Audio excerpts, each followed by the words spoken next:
Hello everyone, welcome to the Lost Harbor Tavern. I'm your host, Nitsify. I'm your DM. Welcome to the Rum and Harbor campaign.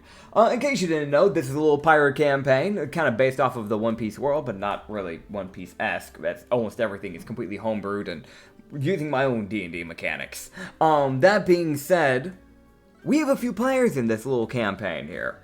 And by a few, I just mean, maybe one or two or three or four, just a few. But we have the little box that has a frog in it, known as Reed. He has a little game. Hello. You can go check out the link in the description below.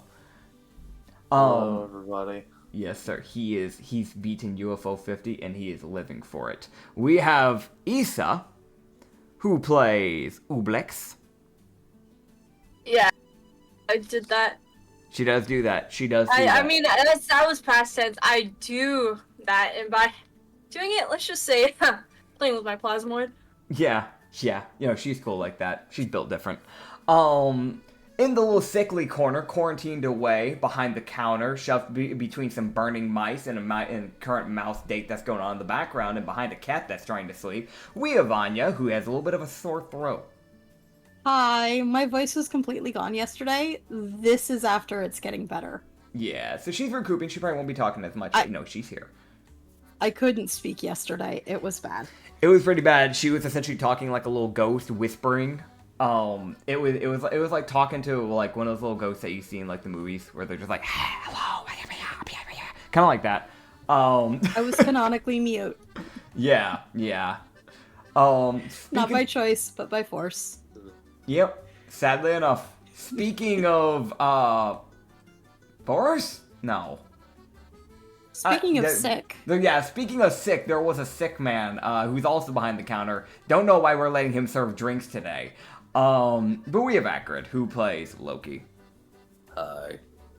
Yeah. He is also recovering from being sick and has a destroyed voice. Yep. So we have two destroyed voices today. We have a frog that is for some reason in a box. We have Ublex, who's actively breaking it down sexual style on the shelf behind Acrid.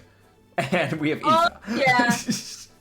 Sorry, my mic peaked. I said, oh yeah, very loud, but it just didn't pick up. Don't worry, I have a max capacitor on the OBS, so I don't think it'll let you go past 10 decibels, so. Oh, man. Either way, that being said, in case you don't remember, in the last episode, the party got to deal with their big fight and also got to level up to level 6. As they fought in the Casino of Genesis and fought a few people that were trying to invade, and failed miserably. It was some new rookies working underneath one of the Emperor's Interfeller, and it kind of went sideways on them as they literally got obliterated to the 9 hells. And you guys also managed to get yourself a new little, barbarian, cannoneer, and driver. Because a certain stalker dragged their way down the elevator that was blown to bits by Tito during the middle of the fight. And you guys got to see pretty quickly that Null meant business with that cleaver. But you guys got a bunch of riches from it all. And you also got to find out that the Warlord will be sending all the golden bodies of the dead crew back to Interfeller as a warning. So, there's a possible war that could possibly kick up between a warlord and an emperor. So that's just a fun little detail to keep in mind. You also got to get a little letter from a little somebody, a little feather lady. Oh, God. Dipped off to a certain little man. As we will be starting up the next session. Yeah. As Things are going too well for Usagi lately. I'm wondering when something's gonna crash and burn. Don't worry, it will. Right, that reminds me. Hold up. Oh, God. You This is had why to you don't say fucking something. say shit, you bastard. Oh, my God, I'm an idiot. Okay, so now I need to check something else out. This is for the both of you, because both of you get to be messed with today. Let's see what we get there. Oh, I'm so dead. Fuck. What body part Read, is that? you dipshit. What is that? Let's see. Okay, that's... Okay, so that's what that is. What the fuck? And that's What are you what talking about? that is. Okay. So, Dance! hey, hi, how are you? Shut it, Reed. You're just gonna make it worse. Alright. So, actually, I need to double check with Loki's one. Is it... Okay, cool. Okay.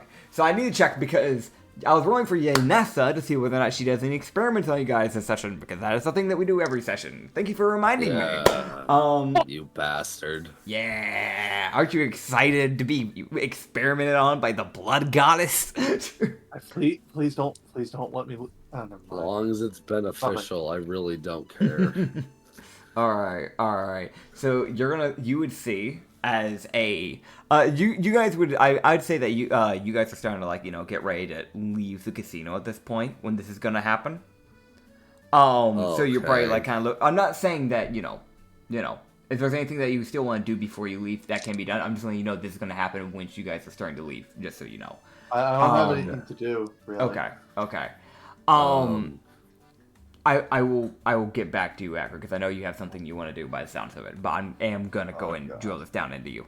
So Yeah, go for it. once you guys are starting to go leave, this thing will happen. Which, first of all, is that a little hand is going to come out of a portal, out of a little blood portal, Oh god damn it! and it's gonna just have a little syringe in its hand What? as they stab Usagi. What? And you just hear it just go, I just need some of your genetics, I'll be back. And then you feel something get pulled from your body, and then you see the hand retract with the syringe. Was it just? Did I lose anything? Not yet. No, What do just you some mean blood. not yet? That's my dog! It's that thing of like, she took some of your genetics. So it's that thing of she's gonna probably mess around with that. Harrington, she doesn't have any Harrington followers, so this is something she's going to be messing around with for a while. So, Just gonna look quickly in my pants to see if there's anything. yeah, no, it's all the changed. same. Nothing's changed. Okay, good. Yeah, no, you don't gotta worry about that. Not yet. What do you mean? Not yet. Keyword, yet. Yeah. Fucking you should have God. expected the yet. I can never guarantee that nothing will ever not change. You know what I mean? So, Christ God. You should have kept your mouth shut. Yes, I should have. The next thing, as for you, Loki. Uh, Hi, how are you? How are you doing today? You doing good? Yeah, that's good. Okay, so your Loki tongue. canonically is in pain because fucking he's at like 4 health. Yeah, okay. So you feel like as you're like in pain, this will probably, you feel like as if your tongue got a little bit longer. What? Yeah.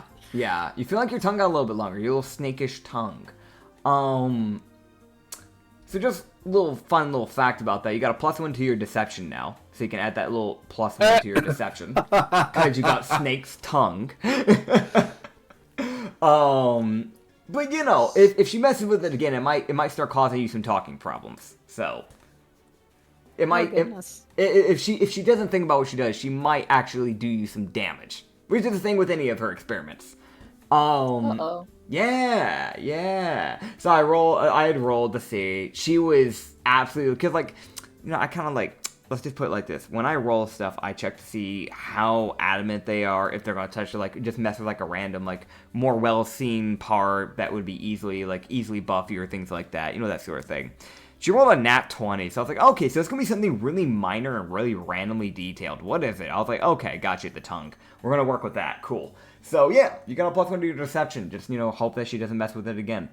Yeah. Like he just sits there, just like, oh my, okay. I understand now. Got it. All right. Oh, man. So really the only big changes she's really properly done to the two of you so far has really just been to Usagi, which was she made your calves slightly bigger. That's really it. And bigger ears. Yeah, bigger ears. The ears are the way more noticeable bit. That's about it. See, she's not too bad of a god, okay? She's doing her best. She's not trying to screw you over. Okay. Yeah. But You're but not she also filling you with confidence here. Oh, man. Either way, what was the thing you wanted to do real quick, Loki? It's not. It's just Loki's gonna be writing a letter. Okay. mainly because people keep yelling at him, so he's like, fine, fuck, God. Okay. I was gonna get to it, damn it, fuck. Oh. Fair. Who's the letter to? Rydell, Okay, his cool. old buddy. Alright. They're just letting him know, hey, I'm leaving, we're leaving, he basically he's letting him know that they're currently leaving, the casino and heading to whatever the next island is called. Alright. Yeah. And if he runs into him, he's got some explaining he needs to do, and he'd rather not write it all down, because it's a lot. Yeah, no, that's fair. Yeah, you would write down that the next island you're heading on your way to is Jetsam. Okay. Because Yep. Also, Loki was not a part of the whole conversation about skipping the next island, and then it just ended up being like, no, we're going to go to the next island. So as far as he knows, nothing has changed. He is nowhere. He is not aware of the conversation, because he was talking to Genesis. This is true. This is true. Which, of course, nothing has changed. Yep. Nothing has. Yep. You're still going to Jetsam, just as planned. Yeah, because if you do remember correctly, it was mentioned that Rhydon should be in Jetsam, funny enough. Hell yeah. So yeah, as long as he hasn't already left before the letter gets to him, you should be able to meet up with him there. Loki's just like, hopefully Hopefully. that reaches him. It might not, knowing my luck, but oh well. We'll see, you know? So, Hell yeah. unless you guys plan to do anything very last second while they're still trying to get the masses under control and get everything fixed after the attack, you guys can, I guess, head off to Jetsam if you want. Okay. Need Hell some yeah. food. You need food? Alright. You can run over to the marketplace real quick. They do have a marketplace area. I need supplies. I need Yeah. to We get also something. needed to get Loki some new clothes. Ah, yeah. Yeah, right now he's just wearing the purple clothing that Yeah, that he's gonna Phelan go gave buy him. new clothes. That's fair. That's fair. He's gonna buy Understandable. some new clothes. Yeah. Alright, cool, yeah, so you guys can go head off with just some random party members. Who's coming with you? Okay, cool, Tito's coming with you to grab food. And Tito. yeah. And you guys can go grab some clothing for Loki in the process. Yeah. So I guess we'll go and knock out Ubux real quick because they had went ahead and mentioned it. So what did you want to go by? I'm gonna be honest, it's a really big place. I doubt there's not any type of food that they wouldn't have that's like with Yes. you. What? I don't know what that was. I said yes. Oh no, I heard like a so soundboard. I don't know what the soundboard was. No, I heard that Oh. too. Oh, okay. I didn't hear that. didn't- Are we imagining things? No, I definitely heard that. It even showed up on OBS, his like audio track. No, Weird. that was the thing. He's just gaslighting. Okay. No. No. That is the guiltiest no I have ever heard. Alright, so what are you ordering? What would you- I need rice. Okay, how much rice? How Potatoes. many bags of rice are you getting? Like, are we talking about big bags or small bags? It's decent sized bags. Like it's not small, but it's not really massive either. It's like it's like decent. It's like medium bags. I'm gonna need 10 of them. 10 of them. I got so much money from gambling. I I can ball out. You know what? They just so happen to be selling a bundle of 10 for like 20 rupees. It's crazy. They're 20 rupees for 10? Yeah, it's crazy. It's basically 2 rupees for each bag, essentially. I am getting 20 bags of rice then. Okay, yeah, so, yeah, that's like 40 rupees then. Wait, I need a way to carry all this. Yeah, I mean, that's why you have Tito, don't worry about it. They'll just put it in their freaking, their pockets in their jacket, because apparently that just never runs out of space. What the fuck? I mean, you've seen them pull dynamite out of it when there shouldn't be any space for even a singular stick of dynamite, let alone as much as they've already brought out, so... Yeah, that's kind of bizarre. How Don't- much they can fit. Don't question Tito. It's fine. I It's don't Tito. always question things. You should know this. I'm gonna buy some potatoes too. Alright. Alright, how many are you Alright, buying? How much is a bundle of potatoes? A bundle of potatoes, that'd probably be like... I actually gotta do some math there. That'd be like, I think... That'd be 20... 24. Yeah, 24. 24. Yeah, 24 rupees. Okay. Did you just want the bundle? I'm gonna buy 2 of them. Okay. 2 okay. bundles. Alright, yes, that's 48 in total then. Heck Then yeah. I'm gonna buy like 50 things of garlic. 50. Okay. Chief, I see you. I see you. Trying to keep the vampires away, I can see. Yeah, we have to. Yeah, no, I get it. Alright, yeah, I mean, I don't feel like garlic would cost that much. So it's probably just 50 rupees, like one for each. I don't think garlic is supposed to be expensive, especially like in more medieval times. Fucking Because go. that's a pretty common thing that was grown in some areas of the world. So, yeah, just 50 rupees, one for each. I'm gonna buy 30 onions. Oh, okay, buddy. Get 90 rupees. No, 50 garlic. I mean, honestly, I was gonna put onions for like 3 because like the onions would be a little bit more rough for them to try and grow in a place like this. So Okay. that's 3 for like 1. So if you're getting 30 of them, that actually would be 90 rupees. Yeah, which I know is like, wow, that's You know somehow what? more I have expensive money. than the rice, but. I have money. Yeah, that's fair. Go for it. I know some people are probably like, well, that's how is the rice, bags of rice costing less? It's because of the climate and the way they'd have to do it. Because they'd probably be able to grow the rice where they're at. They probably wouldn't be able to grow the onions as easily. So they probably have to get those more imported or pick them up from the islands as they're sailing by, that sort of thing. So, What natural fruit do they have? natural fruit. In this Yeah. place, you can see that it's a lot more like tropical like type of fruit. So you're looking more Yes! like you're looking more like bananas, coconuts, that sort of thing. Is there mangoes? Please. Yeah, there's definitely mangoes, yeah, for sure. Yes! Or mangoes. Mangoes? Yeah, mangoes. Yes! Did it pronounce mangoes? Yeah, mangoes. Yeah, it really just counts. Well- Well, it counts on the accent you're dealing with, because there are some people in the world that say mangoes instead of mangoes. But I just say that because I'm Mexican. fair enough. That's fair. They're just, I say mangoes. Mango. But yeah, it really just kind of counts on the accent. You can hear people saying it in different ways. Mostly Mexicans. Oh man. I feel Okay. I cannot confirm nor deny, as I am not that.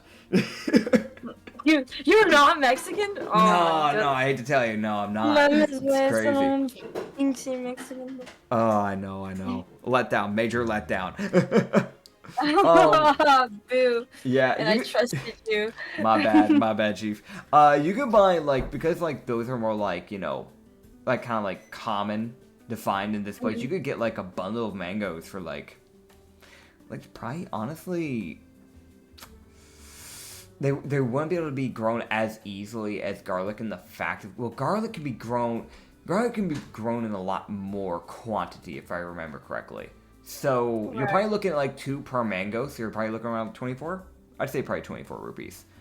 24 for a bundle? Yeah, probably 24 for a bundle. Okay, I'm gonna Yeah. buy 3 bundles. Okay, there you go. So you can do the math there. I don't think I gotta do the math there for you. I think you can do 3 that. bundles.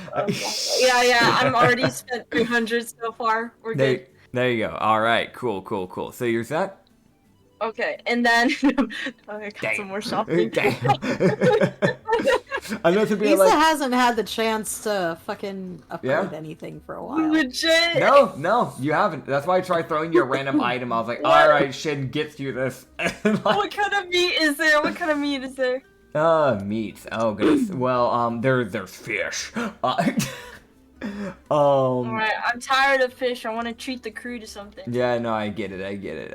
I would say honestly, considering the type of crazy enough, this place would have agriculture because this is literally like a floating island that is like a ship. Which is a wild thing to say. I'd say this like mini island probably does have some ability to grow some other animals, but you're not looking at like the big like livestock like cows and pigs and sheep. You're looking at like the smaller meat animals. You're looking at like rabbits. So they have like rabbit meat. Usagi, I'm so sorry. I love eating rabbit. I don't care really. Like they're not sentient. It's not weird. Yeah. Okay, so you see, there's one Haringen that's actively like, they're just actively staring at, like, do I, like, just contemplating life, like, do I? I mean, it wasn't. I don't. How much think is it a was rabbit? sentient. You can buy like a chunk of rabbit meat for like, honestly, probably just like probably 4 rupees actually, because rabbits are somewhat high maintenance. So four. Yeah, probably 4 Okay. rupees for like a piece of meat, a chunk of meat. Okay, I bought 5. All right, so 5 chunks. of rabbit. Okay. Yes, so that's 20 rupees then. That's awesome. What kind of natural herbs do they have? I need to know everything. Natural herbs. Let's see. I mean, why the fuck am I saying natural? I mean native, bro. Yeah, no. Native. I get you. So herb-wise, this is where I actually have to pull up a little bit more information because I, as a person, am not a farmer. I know, crazy. But Wait, how about we just like say fuck it and just like you buy like herbs. That's it. You just buy herbs. If you Just want, whatever you can herb just comes say, alive. do you just want to do that? It might simplify it down a Yeah. little bit for yourself. Okay. Yeah. Actually. Let's just say that you buy a bunch of herbs. You can get like a little can of herbs. Yeah, like a little bundle of herbs. You know what I'm saying? Like you know what, they sell it in the jar. They sell like a jar of herbs. jar? Fucking jar of herbs. Yeah, they sell like a jar of herbs. You get like the glass jar with it. You get to keep it. It's like buying like jelly from like Schmuckers or something. You know. Okay. How much are they? So for like a glass jar of herbs, I mean, you're paying for the glass in the process. So you're looking like maybe 5 rupees for a glass of jar herbs. Okay, I'm gonna buy 5 of them. All right, cool. So you know the drill though. That's 5. That's 25 in total. Yeah. Okay. Is there Oh my anything god, else? I completely forgot. I need to buy honey. I really need to buy. You do for your patron. You really need that. Yes. I might do that on hand. You should do Do that. they sell honey? They sell honey, yeah. In fact, actually, Thank God. you see that there is like a bee person, which is called a Vespucin in my world. You can see that there's a Vespucin person just selling honey. But yeah, you can see they sell like a jar of honey for like just like 2 rupees. You could probably pour like 1 jar of honey onto the same ritual area like 10 times before you run out of honey. Alright, what if I told you I'm buying 30 jars? Oh my god. You know what? Valid. You're stocked for the campaign. I get it. Jesus Christ. Honey never goes bad. Honey never does. That is, yeah. No, honestly, that's a valid thing. You don't have to worry about it expiring. I'm so sorry, Tito. Dude, Tito's just like putting all this in her pocket. Like, How heavy is that jacket? dude. Alright, so after that'll be everything, and Okay. I've counted all of it. That's 405 rupees I'm giving. All right. You know what to do. Just remove it from your inventory. You know the drill. Yes, sir. Yes, sir. I kept track of everything. I was like, man, maybe I should take notes. Maybe I should add it all up for a click. Perchance. Is there anything else you wanted to do before we hop over to Loki with his clothing? I'm like, holy shit, Tito. Thank you very much. Of Oh, course. I need to put in a request. We're still on this island. Okay. I need to figure out. Actually, no, I shouldn't sell the jewelry here. I should wait to do it later. Never mind. Okay. Fair enough. I can wait. Alrighty. That being said, then we'll hop over to Loki. But yeah, Tito just kind of gives you a nod. It's the most thing, like, you can tell that jacket probably doesn't seem to have any weight. It's almost like as if, instead of having, like, I can't think what the bag's called, where you can just put stuff in there. Because I've Bag never... of holding. Yeah, bag of holding. I've never actually needed it in D&D. I've only had one, like, one time within the, like, 9 campaigns I've played as a player. Essentially like that, but it's a jacket. It's a jacket of holding. Jacket of holding, yeah. Oh, man. But yeah, okay, so you wanted to get yourself some clothing. Yeah. Why? Okay, no, that's fair. Uh, What do you mean, why? His clothing is shredded. but what about Phelan's clothing? It's also shredded. No, yeah, no, you're right. It did get hit with a sword a few times. And fire. Yeah. But yeah, Oh, no, yeah. Fire-resistant clothing / resistant clothing. but yeah, I just need resistant clothing. yeah. I mean, I don't imagine it's gonna, unless you're like going out of your way to buy something like a suit and tie or something fancy. Like, you're probably just looking at like 30 rupees to buy like a proper shirt and a proper pair of pants that's like resistant. But I'm imagining you probably want more than one pair for obvious reasons. Yeah. So like, if you're getting like a week's worth, right? Like 7 days worth of like clothing, you're looking around like what? That's like 7 times 35. 7 times 30. So probably we'll round it down to like 210. We can round it down to 210. I think that just makes it easier for everybody. So you're looking around paying 210 rupees for that. Yoy. Yeah. So you can remove that from your inventory as you'll get your clothing. And don't worry, it's slashing resistant and all other resistance, so you're not having to constantly get your clothing repaired. They do think about the adventurers and the pirates and the navy and vice versa. Any money's money after all. Yeah. Loki's sitting here like, God, I'm getting fucking obliterated. God, he's fucking getting attacked. God damn it, my clothing. Fuck. It's one thing after another, dude. Oh man. But yeah. Unless that's it, you guys can start heading out. Is there anything else? Is it possible to get mending on his clothes? Actually, I thought it was probably, important. What does Bork wear? Borth. So Borth, as in the image, let me go over to the thing. She kind of just typically wears what she already has on, because it's most likely gnolls typically live in desert countries. So you're looking at just like she has like the most protection of like around her body is that scarf, because it's kind of like a thicker scarf. So it's probably meant to like protect like the shoulders instead of just having outright armor. But it's like just that and tank top, and she wears like some like shorts. Like that's really what she wears. And then just like a bunch of leather belts to hold a bunch of utility stuff. Okay. I was thinking about a thing. The problem is it'd be a little difficult without knowing your measurements. That's fair. You can always just buy an XL and just hope that it fits. Just wing it. It'd probably be easier to do that with her present, so I'll do it later. Gah. Fair enough. Okay. I have a plan, I swear. Okay. I mean, worst scenario, right? You buy like a hoodie or something, right? And it just ends up being a crop top. Like, and then you can just say it's a fashion style. Oh God. Okay. Listen, the one thing she's not good at is intel, so I'm sure or that will actually insights wisdom. So I can't guarantee anything. But oh boy, here we go. I don't know. There's a weird fine line with insight and intel. I don't know. But yeah. Jokes aside, if that's it. By the way, the mending. If you wanted to get like a mending pair of clothing, you could. They just gotta reattune it essentially. That's just like another 10 rupees, but it's there. It'd keep you alive more.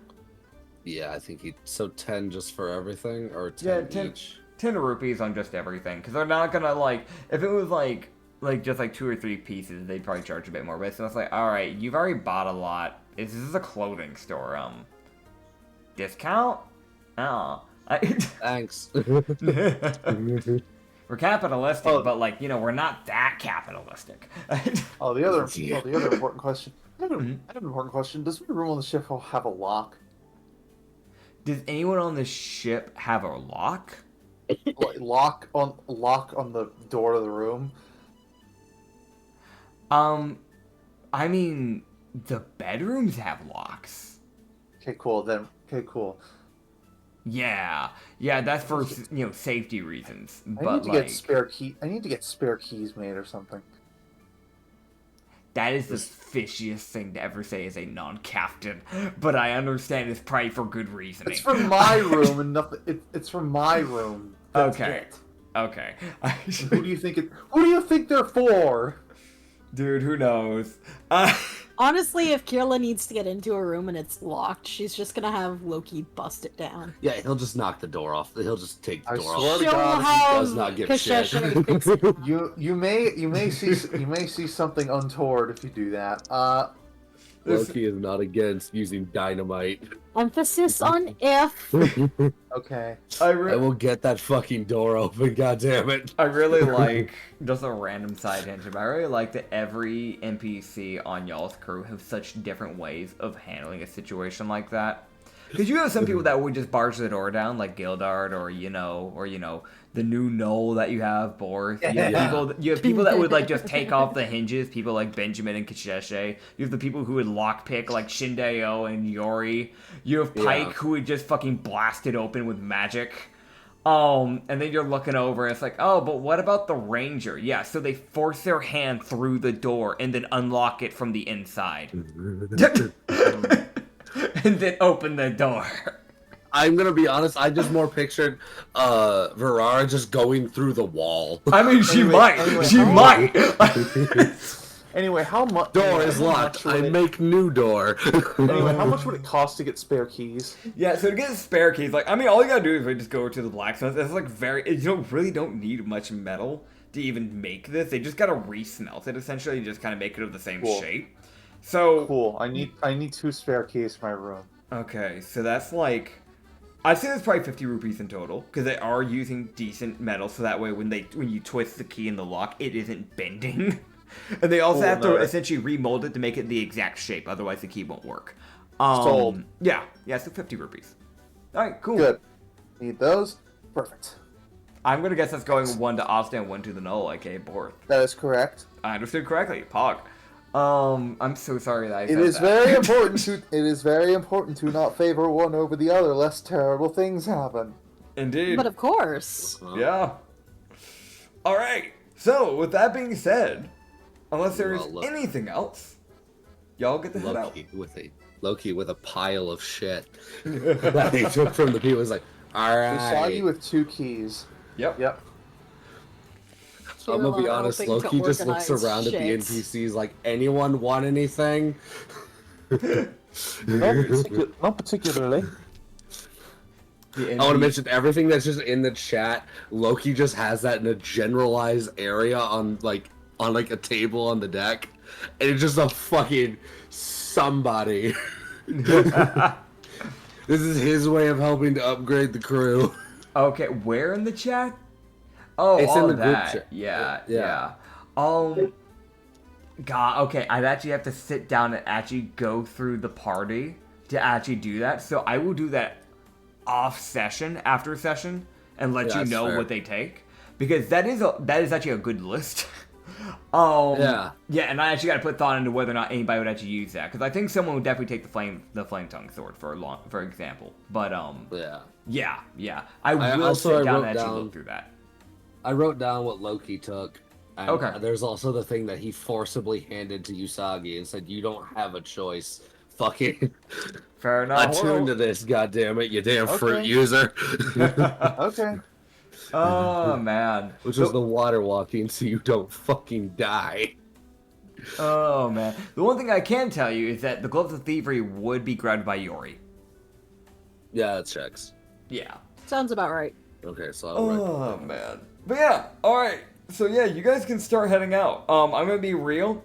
It's not a long day, like sailing from here to Jetsam.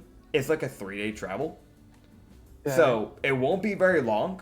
I'll be rolling random encounters in case anything happens, but otherwise, unless you guys have something to do on the ship, we'll just skip to the random encounters. But that's completely up to you guys. Well, the only obvious thing I have to do is distributing the keys. That's fair.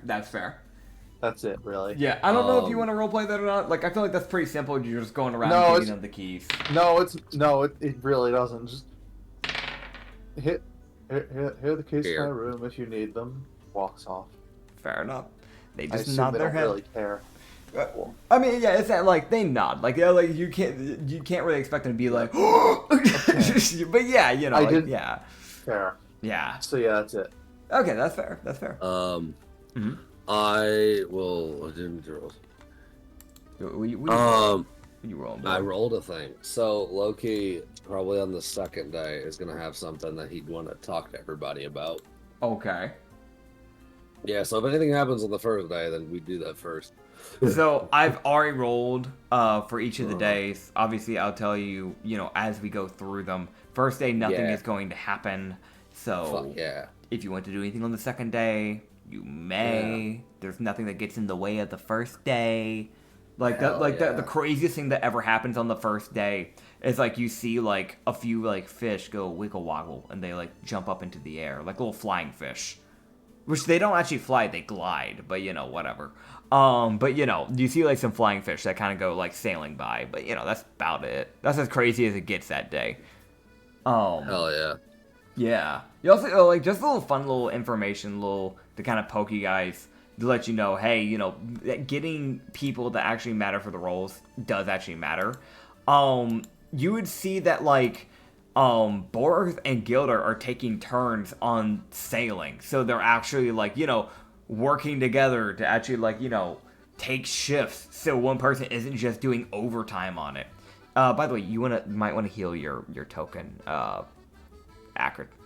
Oh yeah. yeah. You're just like, oh wait, let me put you on the right map. There you go. Oh man, but like you've got like you've got like also the lookout way. You have like Tito, Varara, and like Benjamin taking turns up there, just kind of like checking on things, keeping a lookout. I will mention the Ublex.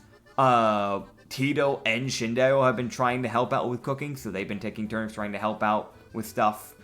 Yippee! Yeah. The fucking yippee. You can see that Carla now. would mostly just be working to make sure everybody's settling in properly. That's fair.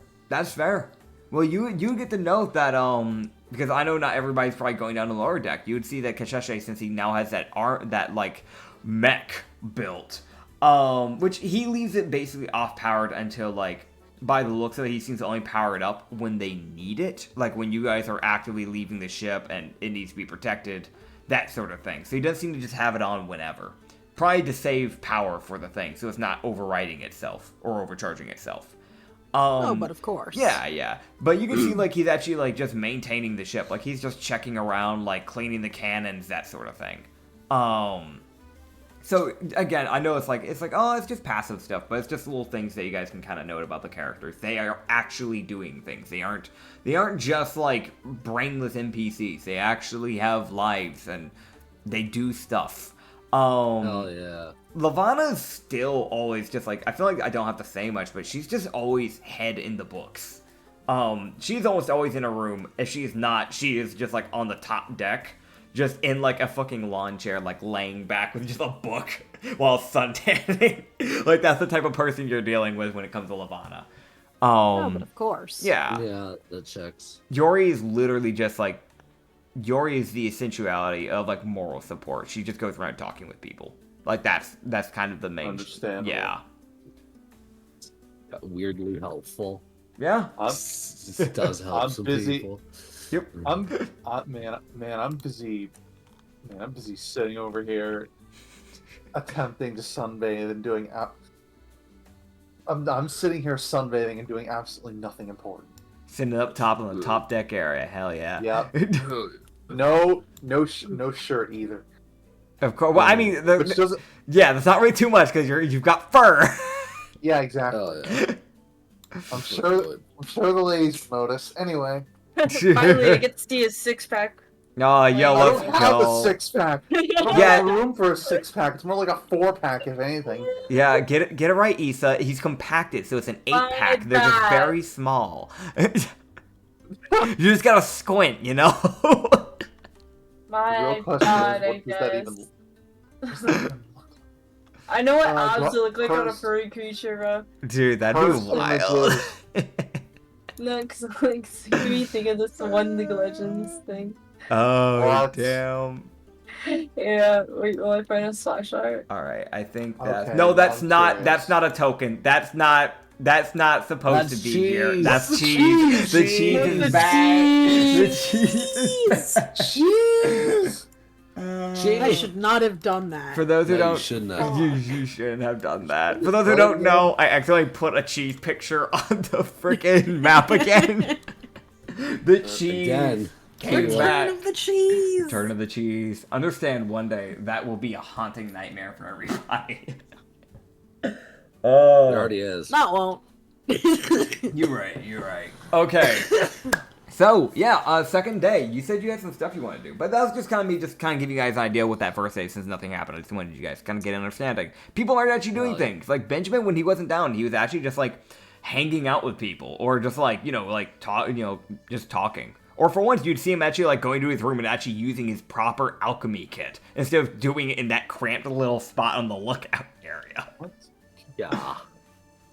Whereas like because we got people to trade out for once. yeah. Whereas, like, Oh. if you look over at Tito, she's not, like, helping with cooking or up on the lookout. She's normally just, like, cleaning her guns. I know what I could be doing on the second day. I could be training my freaking bird to do something that I haven't managed to steal. Haven't managed to have him steal anything yet. That's fair. Yeah, the one time they stole something, it was for someone that didn't even ask for it to be stolen. Yeah, I know. Yeah, I know. Cinder needs obedience training is what she needs. She doesn't need stealing training. She needs obedience training. Now I'm trying to. Okay, well that's what I'm trying to do.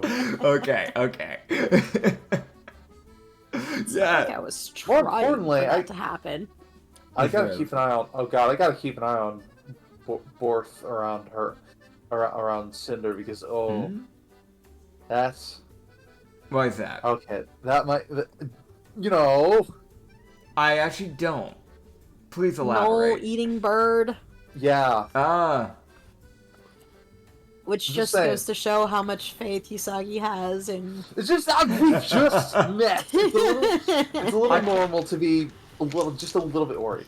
That's fair. A little That's bit. fair. Like I'll let you know right now. Gnolls typically, if they do eat any birds, because they don't really have the normal concept of the idea of pets. They do have they will sometimes tame desert animals to not Oh. be pets specifically, but to be more of like attack, like raid animals.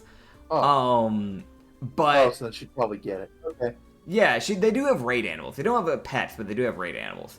But when they do eat birds, they typically don't eat small animals. They'll typically do things like for a good example, they'll kill like a falcon. Like they'll go for Oh. something like that or a bigger size. Cinder's literally like the Okay. size of like a little robin. Like they're not a big bird. So Okay. you can probably at least be safe in the knowledge of Cinder is probably safe. Unless it randomly pisses off Borf. But Oh, like, well, let's hope what's the not. chance of that? Like, what, guy? Like, what's the chance of it pissing off the yandere? You know? Oh boy. That's concerning. Smile and wave, boy. Smile and wave. So what's up, Loki? How? Sure. What's up? What's up? How we doing? What's up, everybody? Alright, so Mhm. on the second day, Loki, after everyone's gotten up and everything's eventually slowly gotten ready, Loki would make his way around and be like, hey, whenever everyone has a chance, I do have something I need to explain to everyone. So basically, he just gathers everybody because he's got some minor explaining he wants to do. Minor? That's Minor, fair. yes. As far as he cares, minor. Minor. Minor and a lot. Fair enough. Fair enough. Yeah. Yeah, you can gather them up, but like, it'll take a little, like everybody's got to drop their stuff, but Yeah, no, he doesn't want everyone to drop everything. drop he knows everything. that some people like fucking, he knows some people like fucking Tesheshe or Benjamin, they might literally be in the middle of something that could explode if they drop it. Yeah. You have It's fine. you have one person that messes more with mechanical stuff, and you have one that messes more with alchemy. You also have a gunslinging rogue that could actively be working on like one of the guns, or with gunpowder actively, or just for some reason gawking at their display of TNT. Why? Listen, why not? It's a real question. But yeah. No. My question is why. But why not? Anyways. No. So, Loki would,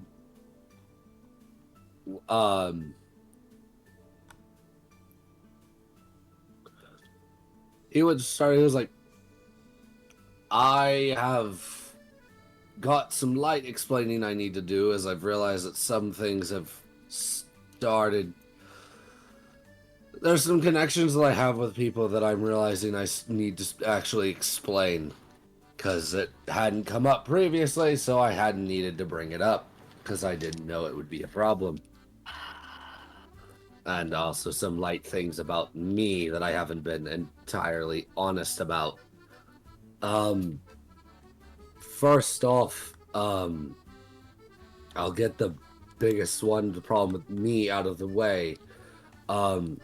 Some of you may have noticed that I don't seem to act quite like a normal kitsune, quite like a normal volcanic kitsune. That's an understatement. Some of the things I do don't quite make sense, and there's actually a reason for it. It's honestly because I'm not a volcanic kitsune. It is a form I take to prevent me from harming those around me. I am actually a demigorgon. I don't use that form because I don't want to petrify people and be the monster that my father was. I've worked to avoid that. On top of that, there's some, while I've been traveling for a while before I ran into this crew, I have made some friends, like Genesis and Captain Rhydon of the Love Pirates, and as everyone just met, the Gold Pirates. I've also made some enemies along my travels, namely of them, one being Creodivia, the captain of the Iron Pirates. He doesn't like me, and I don't like him. And, Emperor Crodon Interfeller, the Emperor of the Sea. He will likely try to kill me if we run into him,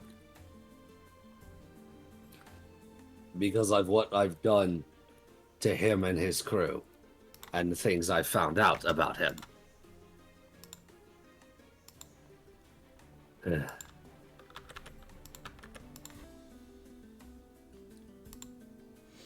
Alright. You can see, definitely see at least that Yori is basically just kind of nodding of like, yeah, I was there. The Creodivia, but I was definitely there. I can confirm this information. It is that weird thing, at least from like for a crew's perspective of things. Most people aren't going to exactly have a outright reaction to it. Yeah.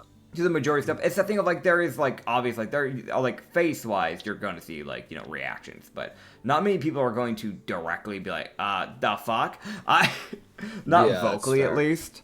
Yeah. But people are definitely at least acknowledging like, okay, this is a thing we're gonna deal with. At least these are things we need to deal with. Okay. Loki would also use like, and another thing that will eventually come up, because I've always eventually been found out. There will likely be demigorgon hunters, or monster hunters, that will eventually try to kill me. I've normally ditched crews or places I've been because I didn't want to put people in danger. Because of events that have recently transpired and everything that's going on, I can't do that this time. So now I'm just going to have to deal with them. which I've preferred to try and avoid up until this point. And the last thing, which is the explanation on Interfeller, because I want to go ahead and get this out. So in case I do fucking die, this information isn't lost. And this is something I've kept to myself just in case. Interfeller wants to find the Infernal Vault at the end. That is his end goal. However, his actual goal is to wipe out all life on this planet. What? Yep. As far as he thinks, there's something in the vault that can help him do that. Which is why it's my goal to make sure I either kill his ass or we get to it before him. Mate, just quick question. Yeah, I don't know if you have an answer to this or how you quite got that information. But do you know why he would want to? I don't know. It seems a bit over the top. He wants to get rid of all life. I think it is more. I remember it being more. He wanted to wipe out like humanity and sentient life. I think he wants to reduce it down to nature, if I remember correctly. Huh. That's me actually having to pull on my memory. From what I was told with Loki's past. Loki doesn't say that, but this is more me. Yeah. Loki would be like, from what I remember, he wanted to wipe out effectively humanity. There's people in general. And currently the only thing stopping him are the other two emperors who have the transcripts to find the vault. They are literally doing anything in there. They're doing basically everything to keep him from getting the notes. Get the transcripts that he needs. Pike would kind of just take a look between the group and just go, well, not to, I guess, interfere. I mean, I'm not the captain, I'm the doctor at the end of the day, but, doesn't the rabbit, I'm so sorry, Usagi, apologies. Don't you have a pose leading to the vault? To the vault, yes. I mean, once we get, I know we need to head to the slime island and all that, but maybe it would be good to start eventually using that pose. I would figure, yes. When do we... Considering the information we've that? just been given? Yes. I'd rather not see people die. Same. Yeah. There's no guarantee that the vault actually has what he wants. But honestly, I'd rather play off the suspicion than it does. As long as it has money. As long as it has money. You'd see Shen just actually kind of like pipe in and just kind of go, well, I don't know, obviously, if money's there, but that's good for you. But at the end of the day, your money won't matter if you're dead. That being said... That is a fair point, yes. Yes. So not only should we focus on that, but we also need to keep in mind there is that slime that was connected to Ublex. Ublex, what was that Cosmic Horror's name again? We need to handle that, don't we, as well? Well, not we specifically, but if we can find a way to track it down, that would be for the better. Because the longer that Cosmic Horror lives and sticks around, from my understanding, eventually this Earth could become unlivable. That's my understanding. Slime Island is the next island. We told that there might be people there. Okay. They might be slimes, but... So there might at least be a lead. Maybe. If I had to guess, I'll be honest, isn't that on a timer? Like, weirdly enough, like there's a limit. Yeah, it's 1 year. Alright, now that takes precedent over Interfeller. We might be able to kill Interfeller while we get stronger and hunting down that horror. That's at least my idea of it. I don't need that thing. Go on. Maybe we can figure out how to get back to my human form. Anyways. You see Lavana just look to you and just kind of go, well, if we want to get you to your human form, either we need to get Gistendor, if I remember that's the Cosmic Horror's name, we need to either have him somehow convince him to change you back, or we need to find someone that has enough power to change you back. I know there's been mention of the Hell's Cleric. Besides him, there is a witch I might know of. But the problem is I don't know right now if she's in this dimension. She likes to not just world hop, because there are other worlds. As I know that your patron is Hemalicia, she's in a different world but in the same dimension. There's a witch that I know of that likes to dimension hop. But I don't know if she's in... I can do some digging, but I don't know if she's in the dimension right now. Oh. But there is a lady by the name of Vilva. Velva. Yes. Ah. Compared to me, I'm nothing compared to her. Her strength and magic is rather intimidating. Absurd? Absurd is underestimating it. She makes the gods look like putty. Oh! We're talking one of those kinds of people. Yes, and just like the Hell's Cleric, she's mortal. Oh, of course she is. By choice. Yeah. By choice. By choice. That's almost work. Wait, what? Just What? like the Hell's Cleric. Hell's Cleric was a god. And then he chose to step down. And he chose to be mortal. By choice. That is terrifying. Indeed. That's why I find them interesting. But I can never find much information on them. That's the most I've been able to dig up in a while. Speaking of digging up in a while, I've gotten some light information. I've had my head in the books for a bit. Oh boy. Hmm. So, I guess I get to do my own little bit of information for the group and all. Usagi. Yes? Your group, you said your clan was from the Crux Crux Dynasty. Yes. Yes, they're all dead. What is it? So, how much do you care about your country? I suppose a decent amount. Okay. So we should probably, at some point, try and make a stop by. I know they're close to the Hell's Island. They should be on the way eventually. Or we might have to go a little bit out of our way to get there. Counting on what cycle of islands we're on right now. I don't quite know exactly the exact cycles. I'm not an astrologist. I might be a witch, but I'm not an There astrologist.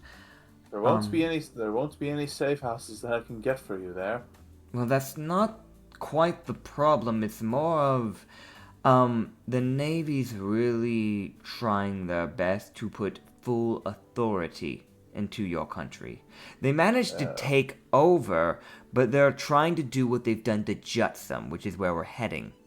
Do you know what they've done in Jutsum? I did some No. digging onto there recently, since I knew we were going to be heading there.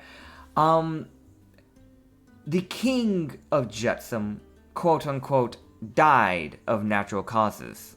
Oh. And it just so happened that they had an agreement with the Navy written out by contract that when the ruler were to die and the bloodline were to end, rather than having a natural government assignment built into play in this whole, the normal monarchy, one of their people would just be tasked of becoming king. Someone of the Navy's choosing. They're trying you're to saying do is- that with the Crux. So what you're saying is that we could possibly commit future regicide.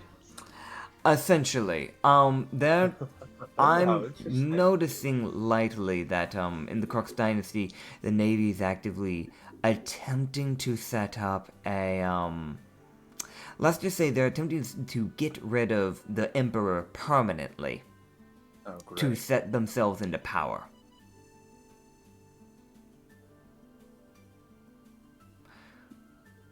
So, if we want to keep your home place in check, that might be worth looking into. Agreed. Besides that,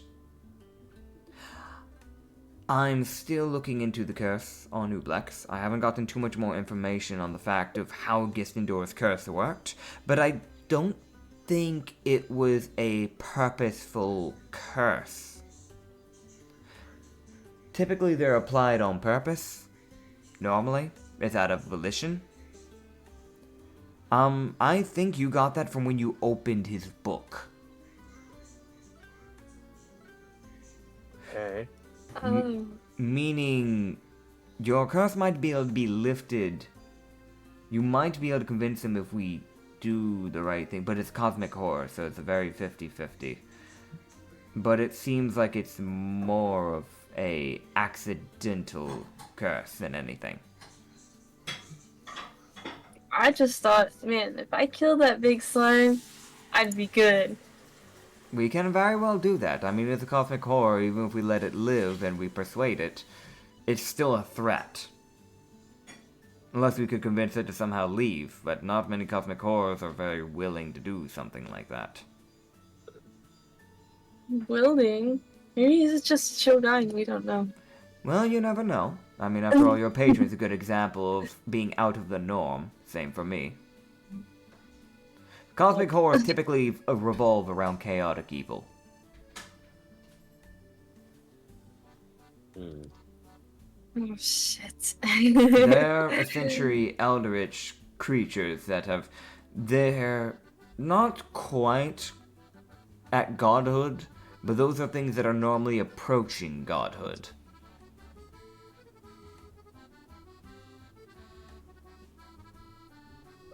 Approaching? Mm-hmm. Those things are normally approaching godhood. Oh, Considering Gistendorf's been able to corrupt literal islands by sending its creatures, and not even itself, to those islands, it might be well on its way.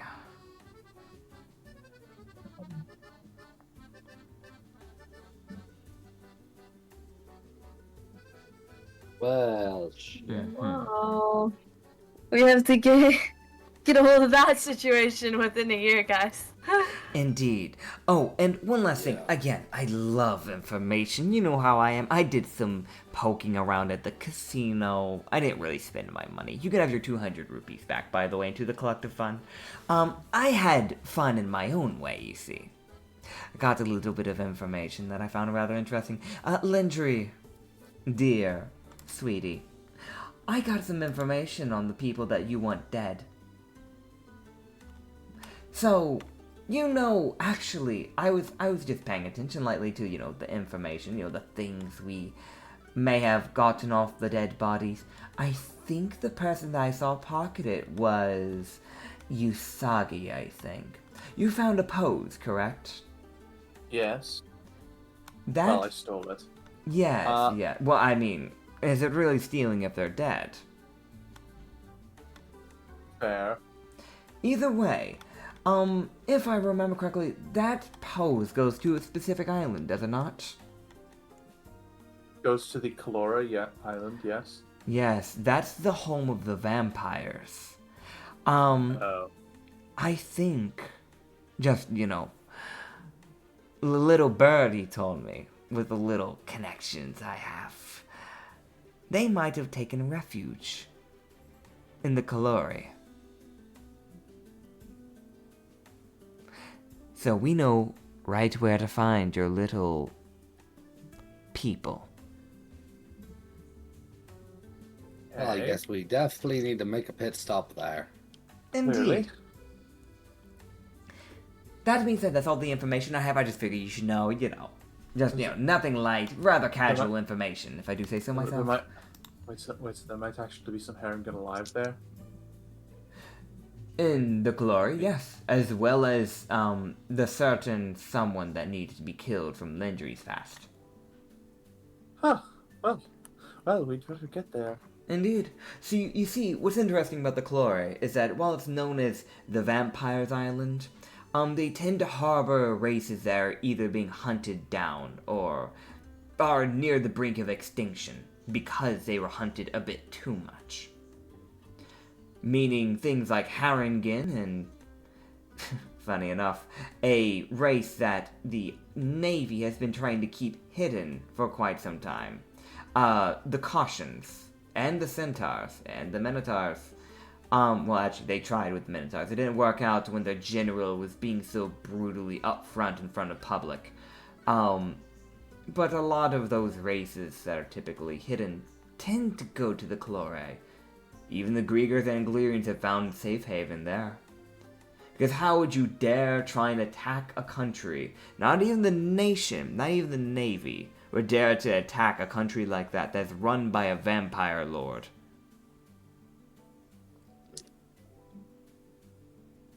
Well, I think I know one place we need to at least try to ally with. Indeed. While also killing the fucker. If I remember correctly, the Chlore is underneath a emperor's, or actually empress's, protection. So if we can win her over, then we have the Chlore on our side. Or if we can do enough to win the Chlore over, we might be able to win a possible advantage on allying with an empress. Findel Swindleheart, I think is her name. Let me double check on that. You see her just like, poke open a little book. And you'd see her just double checking. Because it's also me as a DM double checking to make sure I didn't say that name wrong. Yeah, Findel Soulheart. She would just go, sorry, Findel Soulheart. That's the Succubus Empress. Which would make sense that she would want to harbor another one, considering, her own kind are typically not seen in the best of lights. That would make sense. Indeed. And you're saying one of the people that attacked my home is there? Indeed. They're trying to hide away. But you could say that a few witch friends of mine heard about it. And then that little birdie made it to another little birdie, which made it to another little birdie. And eventually that birdie made it to a witch friend I had over at Genesis Casino. Then we're going. Indeed. So we have quite a few places to go, don't we, captains? Uh-huh. And little rabbit boy Indeed. and Chef Slime. Chefs. Sorry, that's me as a player.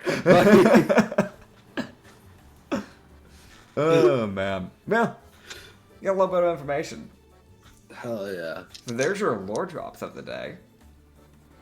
Fun. Yeah. Oh boy. I will mention that after she would say that, nothing happens. Like, you just do your thing. Oh yeah. Yeah, if there's anything else you want to do within the day, let me know. Loki would go up to my brain blanking. You got this. Your brain got it, man. I'm blanking on the person's name. Lavana. Lavana. Yeah, you got Yeah, the 'cause Lavana. What's up? Yeah, he'd have a.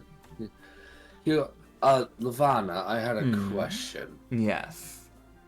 For a minor, at least an idea I had for something that you might be able to do and help me out. Mm-hmm.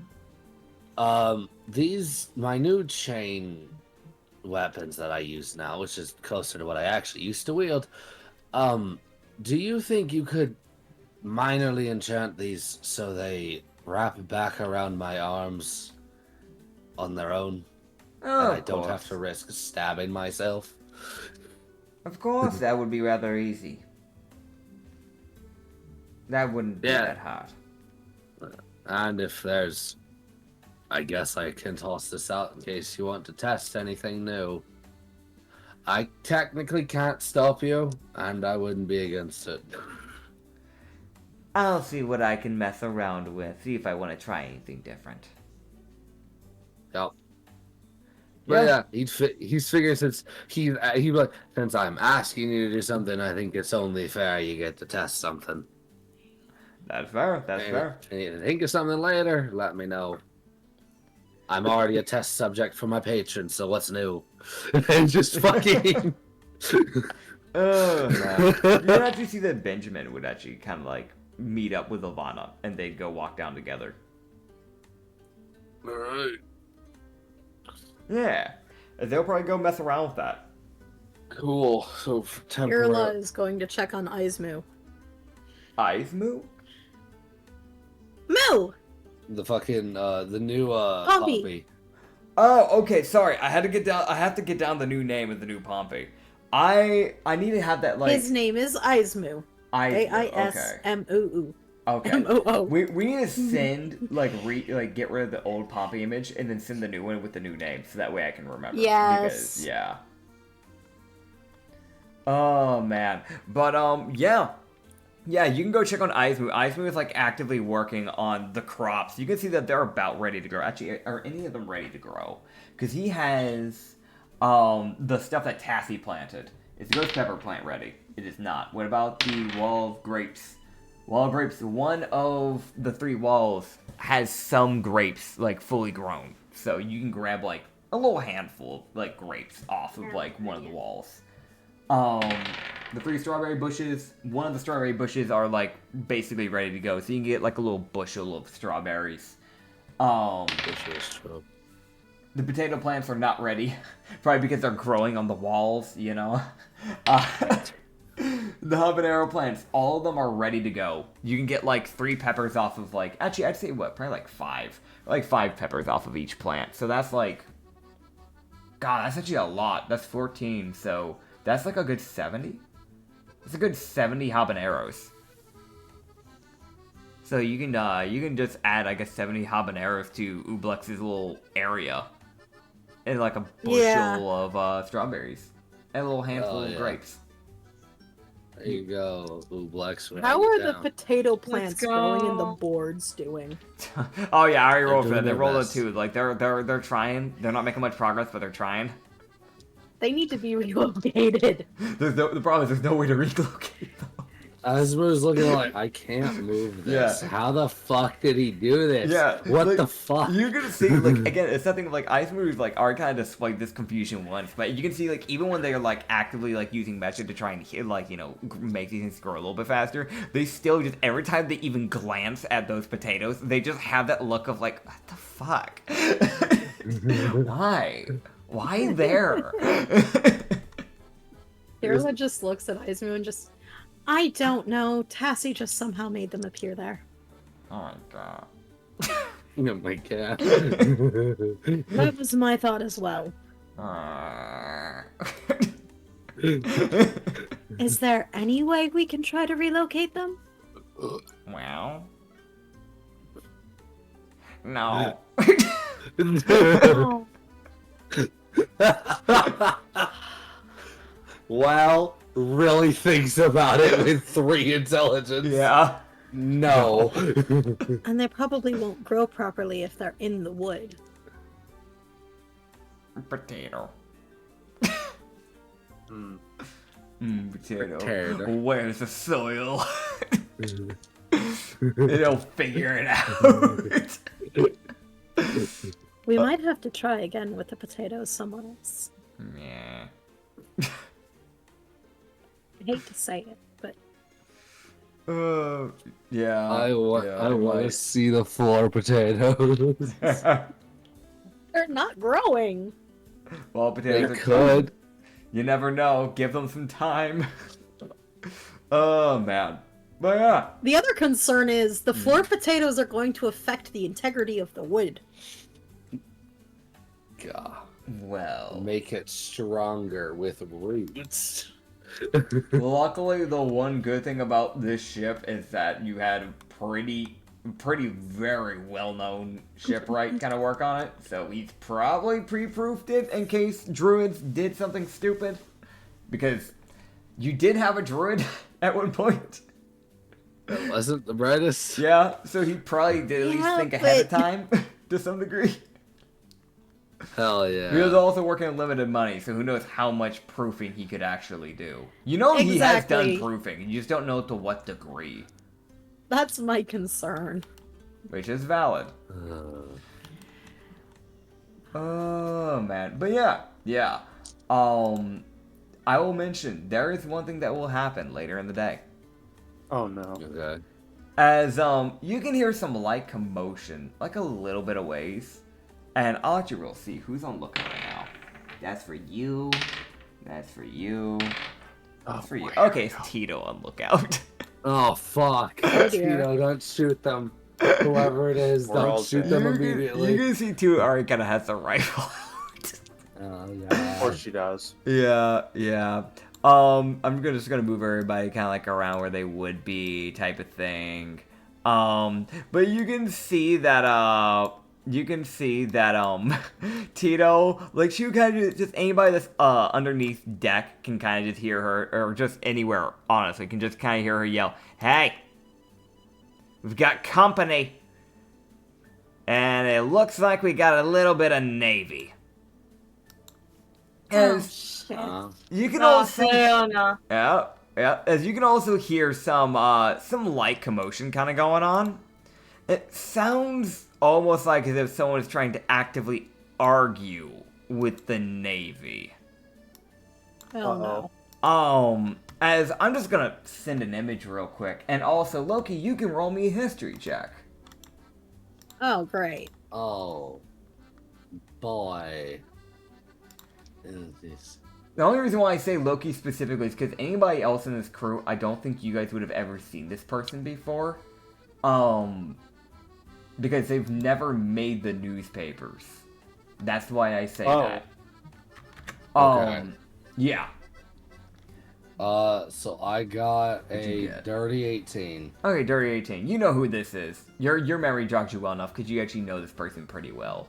Oh, cool. You know this is the quartermaster of the Love Pirates of Captain fuck. Rhydon. As you can see, the quartermaster Carlissa, aka the vice captain. You can see this a woman Opalin who is actively like arguing with this with this like two boats of navy. She's like on a wooden raft. It is this like kind of like pretty palish person, bluish like lipstick, like pretty bright pink tongue that she seems to be actively sticking out at them at one point. These bright pink eyes, this little like black bandage that's kind of being used almost more as like a type of like accessory for some reason. She has this like platinum blonde hair that goes like basically a little bit past the shoulders, not too far down. She seems to be wearing this like tight black shirt that's kind of like a turtleneck, kind of like long sleeved. It's like form fitting is what it is. That's a better way to put it. And then just like some black baggy pants where she actively has like, you know, like a like little strap that goes over her shoulder. Probably used for her, her weaponry.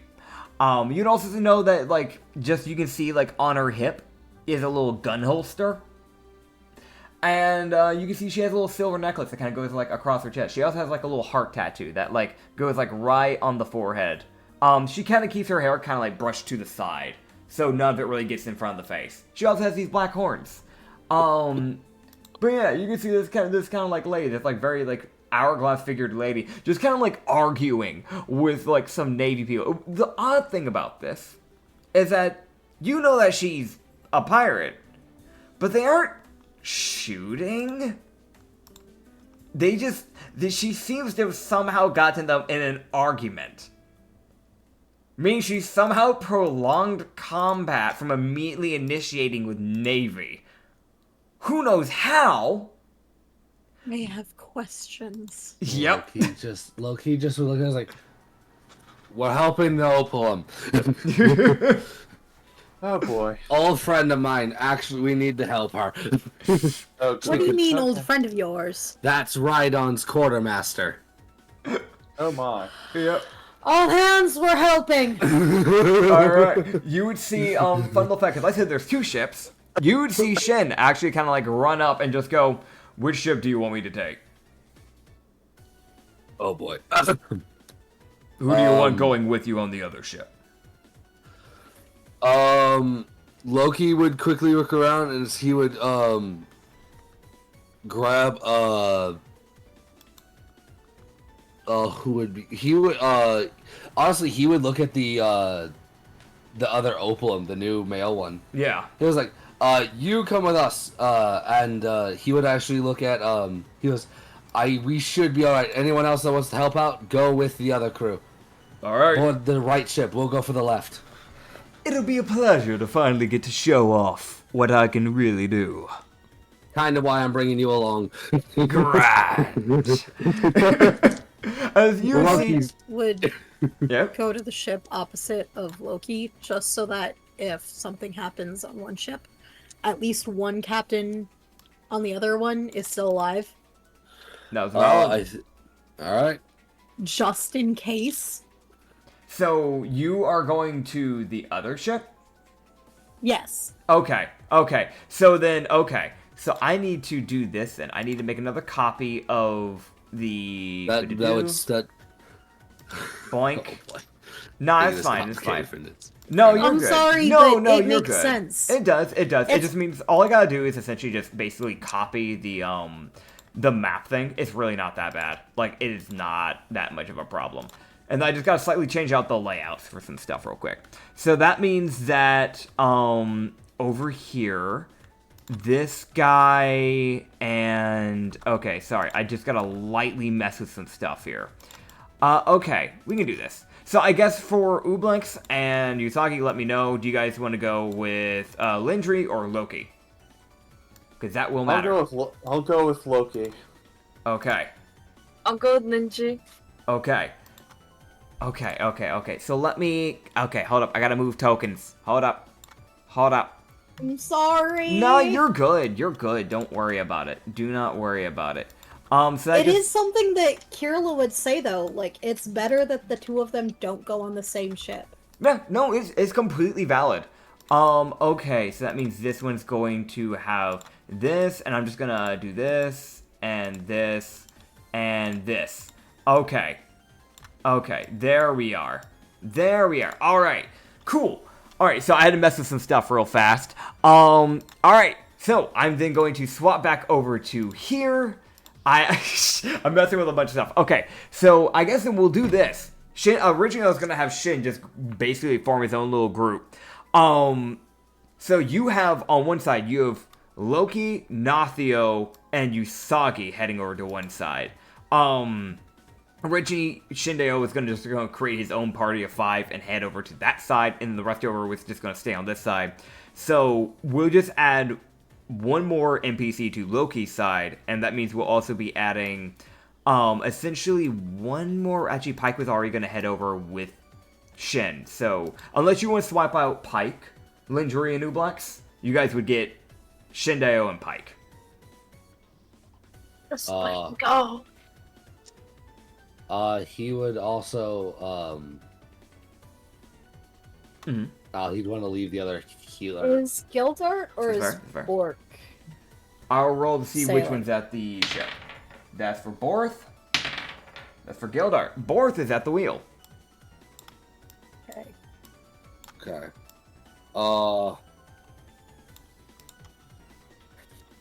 Loki would get Okay. he would oh god, I don't Verara, the robot. All right, you want the robot? All right. Yeah. So Just yeah, a quick split second of fuck it, you. Okay, gotcha. So you have one team which is pretty tanky, and you have the other one which is not as tanky, but a lot more hard hitting. Yeah. So you've got We two can very honestly different take formats. Gildart That's fair. just Do you to want bolster the numbers. Gildart over Pike, or did you just want Gildart with? Just Gildart with. Okay, Because cool. most of the rest of the crew on the ship should be able to handle themselves. That's fair. Especially since we've got Kasheshe with the Big With robot. the yeah. mech. defense yeah. robot. Yeah. Yeah, I was thinking about bringing Asta, but I was like, no, we need at least one fucking healer, Yep. like proper healer on the boat.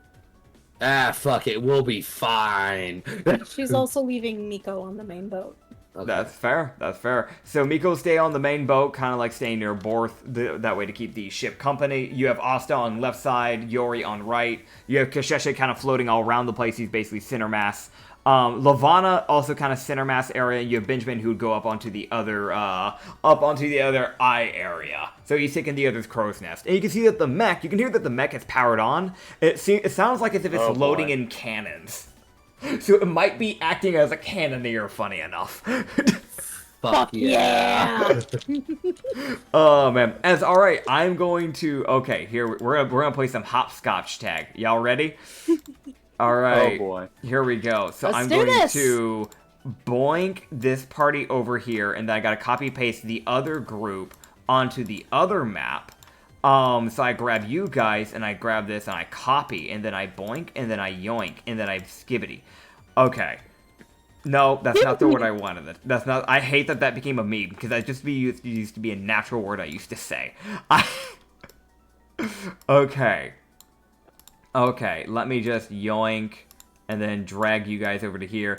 Okay, so what I'll do is I'll have you guys roll me some initiatives, essentially, and then we'll figure out which groups are going first, or if enemies are going first, and we'll hop through like that, essentially. So yeah.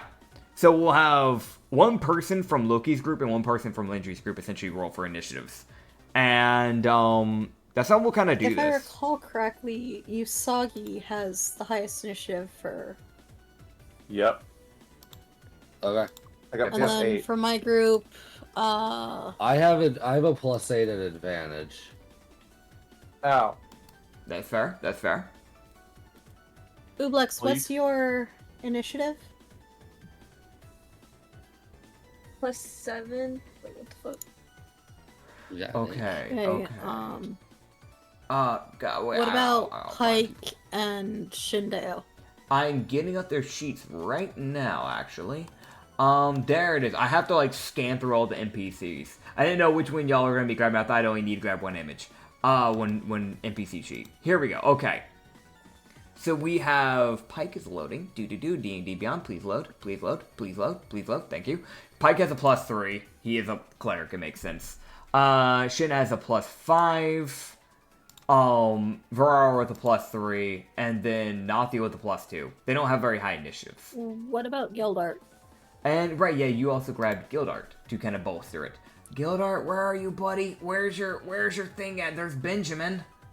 There he Moment, is. it sounds like Ublex is gonna be rolling. Yeah, you might be. Maybe. Gildart also has a +2 in initiative. Okay, Ublex rolls then, because Ublex has the highest. All right. Okay. 24? God, eh? Yeah! All right. I'm gonna roll for Fuck yeah, Issa! their initiative. Fucking go. We're so glad that worked out. Meanwhile, Loki. Okay. Okay. So you guys, essentially, both of your groups will get to go first. Before it. Technically, yes, the enemy did beat Loki, so technically it should be that and then that and then that. But we're not bouncing around maps like that. I think that's ridiculous. So what we'll do is, we'll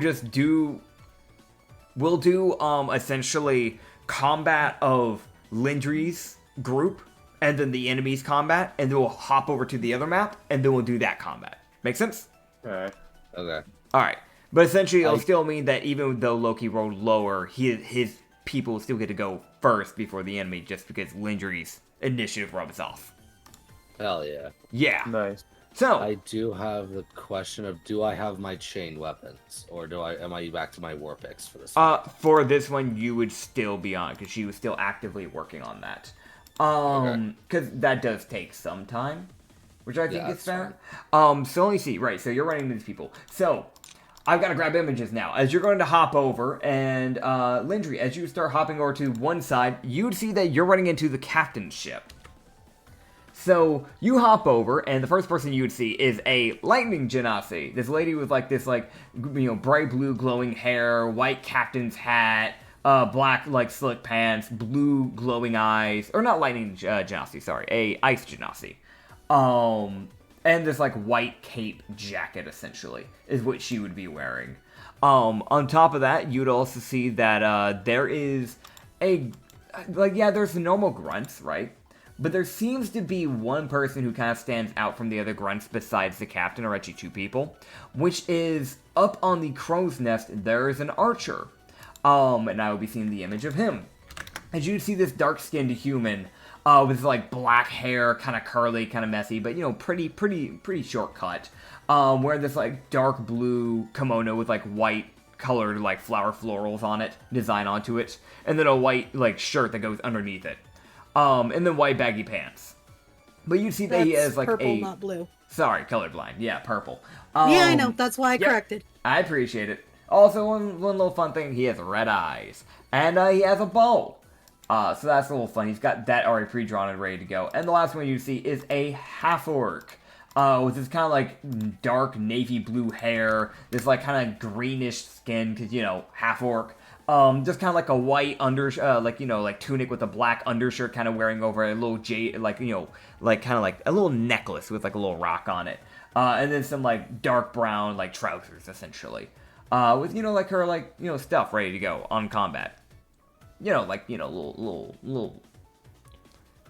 God, dude, my brain's blanking. Leather belt, thank you. Oh man, but yeah, light purple tunic. Well, you know what? Fuck you. It's white now.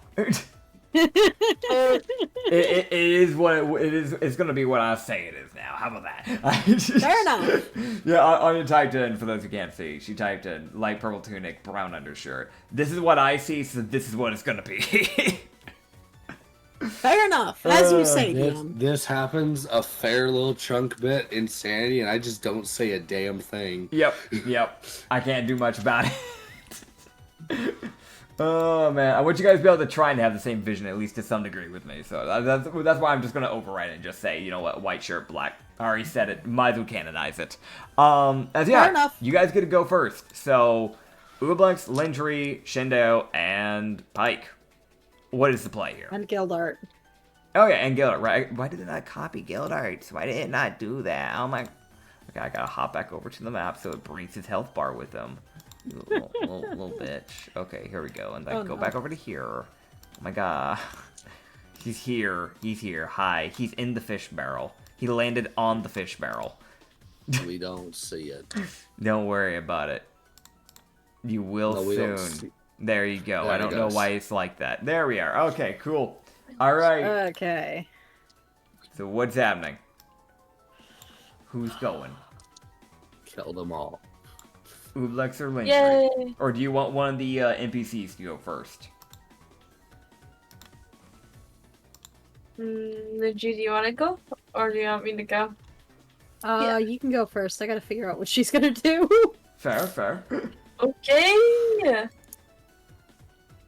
Alright, you know what I'm gonna do? What are you gonna do? I'm gonna move over. Okay, move over here.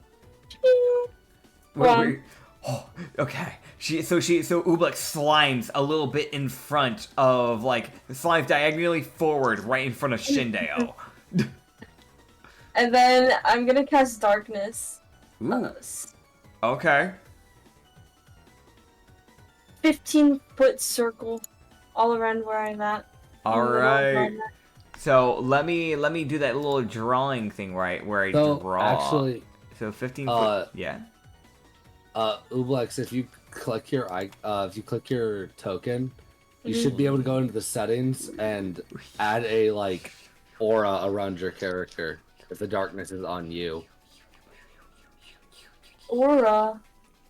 Yeah. Okay, That's the thing you can do. Aura. I have aura. How do I get rid of this? Oh my god. How do I get rid of this circle? How do I? No way. Is that actually 15 by 15? Yeah, that's a 15-foot Cool. circle. Nice. What the fuck? There you go. I'm gonna whack. All right. Yeah, as you cast darkness. Domain expansion, I guess. What the fuck? Yeah, as you cast darkness directly on yourself, giving you perfect cover. I'd make sure you broadcast it to everybody because I don't see it. Yeah. Oh, fuck. Now, I guess I should ask: can How do I allies do see that? in your darkness? No. That is a good question. Okay, no. Okay, I'll yeah. step out. So you cast darkness, and everyone in it, including your allies, aka the one grunt, the one guy, the one human that's like actively on the crow's nest, because he's just lightly in it, and your allies are all caught in just pure darkness as they can't see Wait. anything right now. Okay. Oh. Can Except- they? They can't? Wait, I have no idea, actually. Well, that's what you told me. You should read the spell. Does it say that your allies are? If it doesn't say that your allies are immune to it, then that normally implies that it does affect your allies. Yeah, I don't see that. Okay, then this definitely affects your Oh, allies. I'm gonna move, gang. The one thing that you would know No. is that Shindeo has actively seen through magical darkness before, so you know he's unaffected, but yeah. Oh. I might have to move, guys. I'm sorry. Yeah, Okay, Kirla can't right see. here. Yeah. As I'll do this while you're trying to figure out what you're doing here, while you like start moving yourself around the map after casting. Huge. Yeah, you got a massive aura. As you would see Shindeo start kind of just like making his way through this darkness, and dude, you were spot. you were It was like sliming, choosing- you were sliming choosing everywhere. location. You were Ooblex, you already moved. You can't. You run out of movement. Go back. You use all your movement. No, that's like me trying to figure out like where to put me. I forgot to. Okay, okay. Where I was got you. originally. I got you. For those who can't see, because not everybody's a visual watcher. Risa has been dragging her token around all over the map, like as if she was seasick and being tossed around by the waves. That was wild. Fucking crazy, my bad, gang. Uh, Alright, I'm moving. Okay. So you see Ooblex here. cast darkness on all of you, and then starts to slime over as eventually the darkness leaves your guys' eyesight. And as they would encompass themselves on top of the the dark-skinned human over his entire like watch area, the captain and two grunts as they all get caught up in it. Yup. Oh my god. I didn't know my aura would be that huge on the map, my bad, gang. Yeah.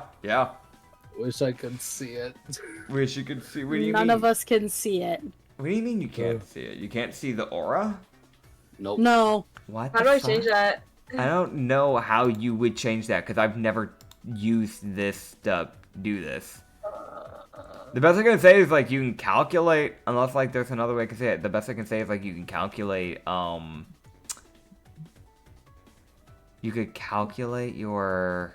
It's this big. Oh, fuck. Does this work? Okay. It's like this big. Wait, can they see this? Can you Yes, see I this? mean they can see the measuring, but they can also just worst scenario. They just count out the blocks Okay. from like your distance. There's of now 50 there's feet. now a dark aura around. Okay. I messed with the Okay. token a bit, so that should have fixed it. Cool. So you can see Let's the dark go. aura now. Okay. Cool. Yeah. All right. Okay, so Kirla is barely on the edge. Yep.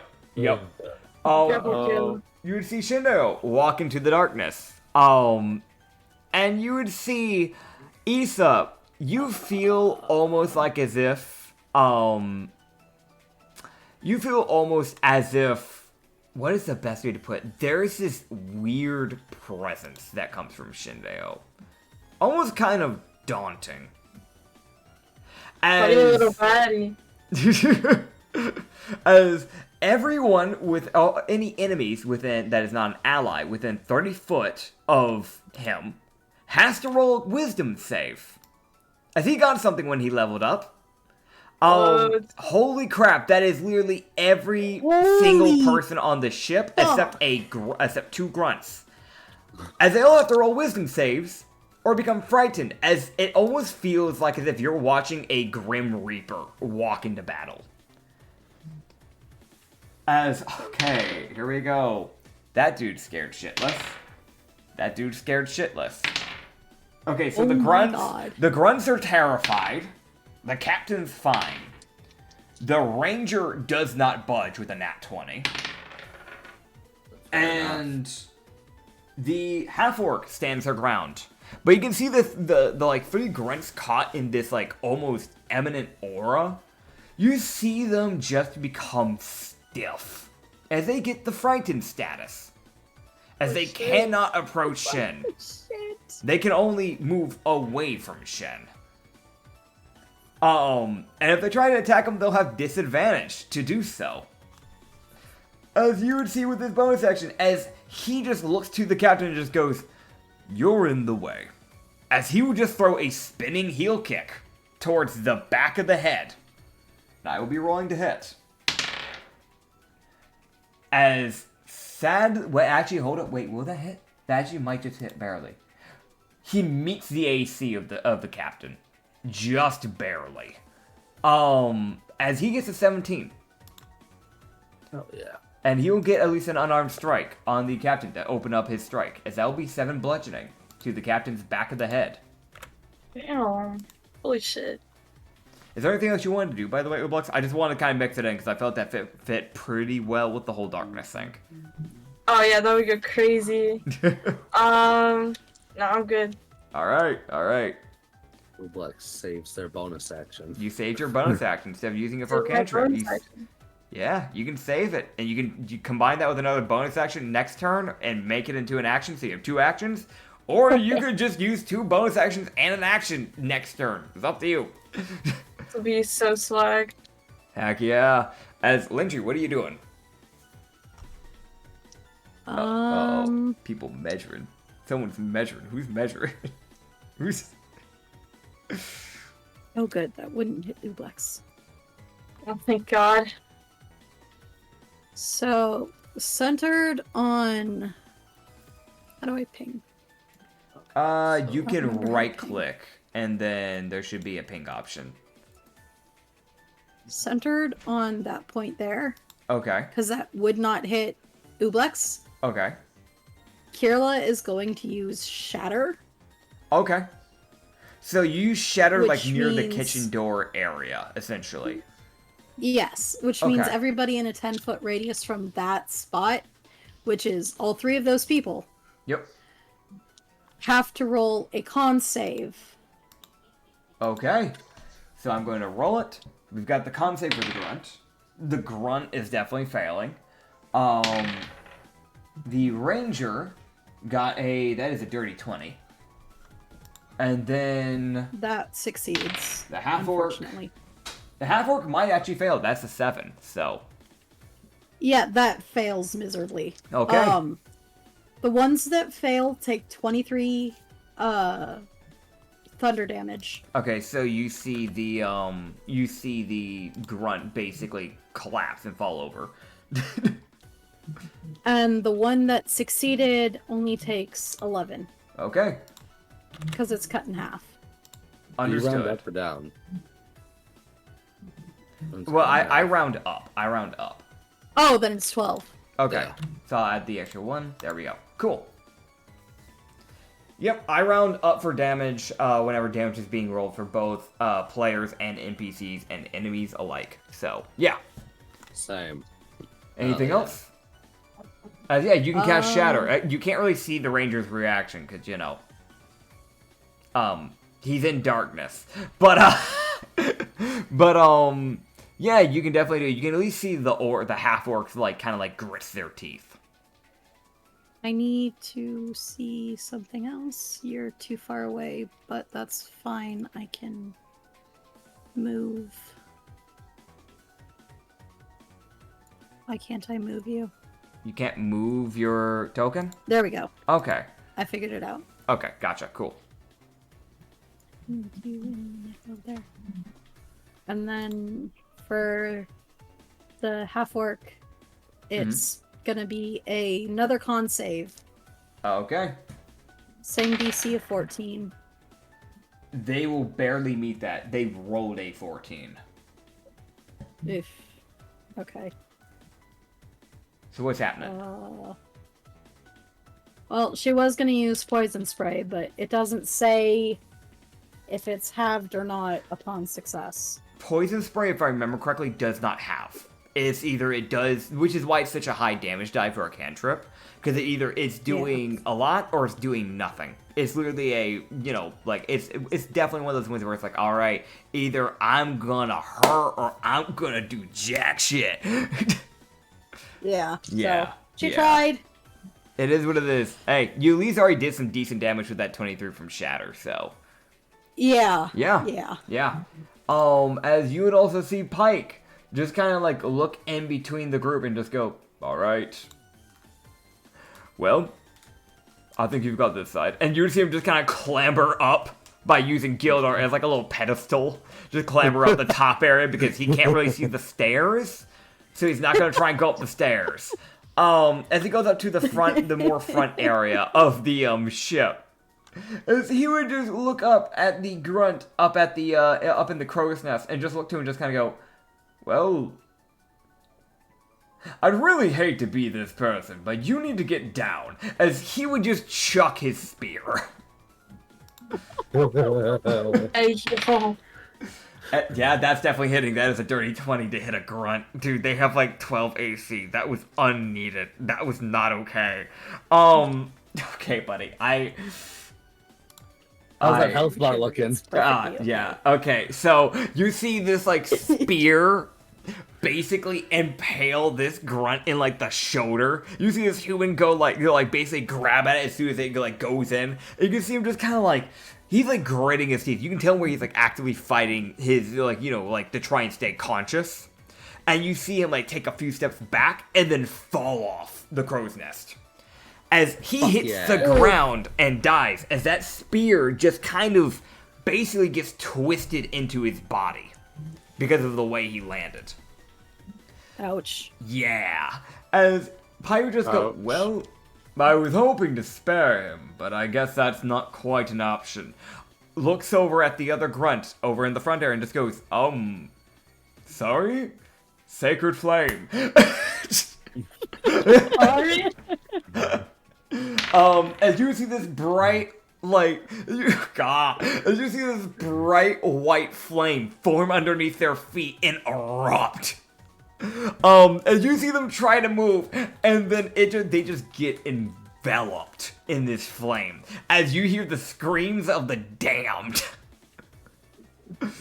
Oh my god. I just love the sorry. Yep, that's 2d8 radiant damage. And they rolled a 6 on their dex, and they're dying. Poor Pike. As they just kind of fall to the floor, scorched by radiancy. I'm sorry you have to fight, Pike. Pike's just looking at it like, well, I mean, they deserved it, but like, You really didn't want to be that guy. I didn't want to be that guy, but I'm going to be that guy today. You would see Gildart just kind of look around and go, well, fuck it, I'm going for the wheel. And you see him just start making his way over to the wheel, and he just walks past the orc and does not give a singular fuck. She will take opportunity of attack, but, it is literally that thing of he literally just walks past the half-orc, not paying them any mind. Like, not a singular I don't care, not a singular anything. As they will I hope they don't hit him, because he might turn around. As they raise their hand, I need to see if this will hit. Barely doesn't hit. Oh boy. As you see them raise their hand and you see them cast Eldritch Blast as it barely whistles past his shoulder. Oh, they have fucking Warcaster. Okay. Oh boy. Oh man. As Gildart kind of just has to use his whole turn to essentially get to the grunt, using his action to essentially dash. Because he was on the other side and Pike was like, alright, what if I go to the left side? Bonus action strangle. Oh yeah, no bonus action strangle, but he bonus action drinks as he starts downing just some random alcohol. You don't know what substance he might be downing right now. That's 2d4 plus 3 fine, that he it's gets. Gildart. It's Gildart, don't worry about it. As I forgot to give him a long rest, funny enough, from last time. There we go, he's back to 70 health. As he gets an extra 6 temp health. Don't worry about it. He's just walking around as he just kind of gets a little bit extra temp health from drinking on the job. As that's his turn. He drinks. Oh yeah. As next up will be the enemy's turn.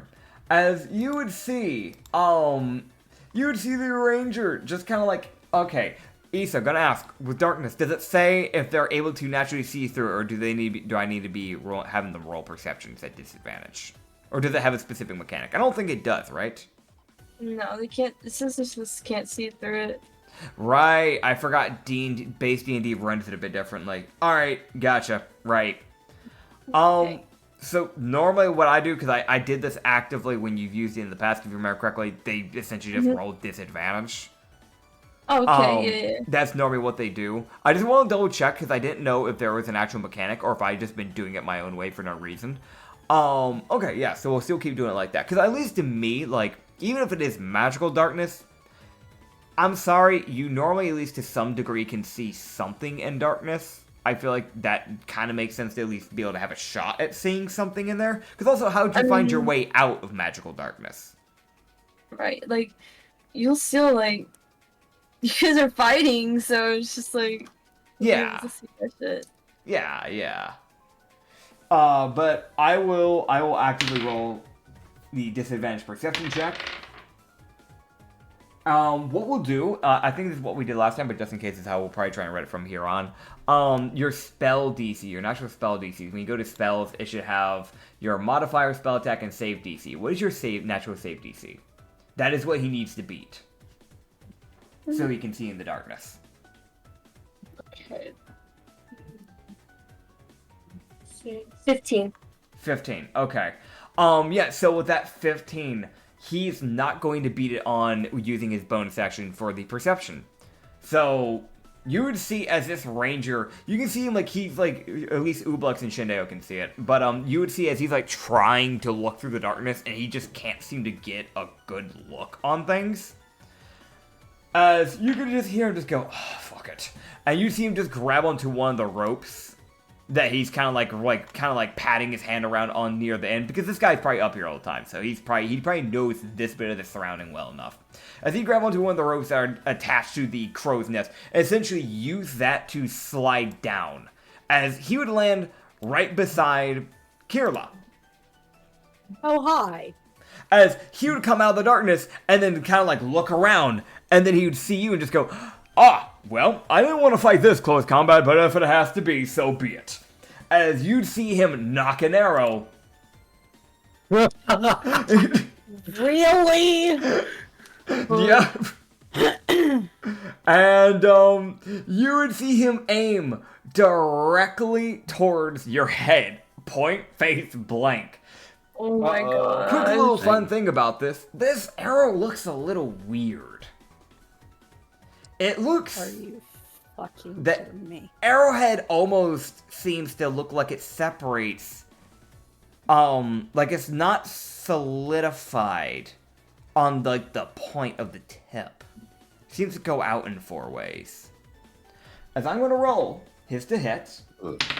That would be disadvantage, I'd assume, at least. Well, he's out of the darkness now. It's But point he's blank. right next to her. He has a certain It's point blank. He has a certain feat. Okay. Yeah. Normally it would be, not with this guy. Yeah. Also, it's because it's a very specific one, too, on top of that. And he actually, I don't think it would have mattered, because he rolled a nat 20. Dex. Not 20 on a crit. Yeah. The lucky bit is this one doesn't do damage. Oh! Yeah! As Oh. he lets go of the arrow, and you see, as soon as it starts, like, about to hit your head, you see it, like, basically burst open, the arrowhead, as a net comes out. As it, like, envelops your body, basically wrapping around your body, and you are now essentially ensnared, basically making you, technically speaking, restrained and prone. Meaning you can't move your hands to be able to cast any spells. So unless you have spells that specifically take vocal only, you really wouldn't be able to do much.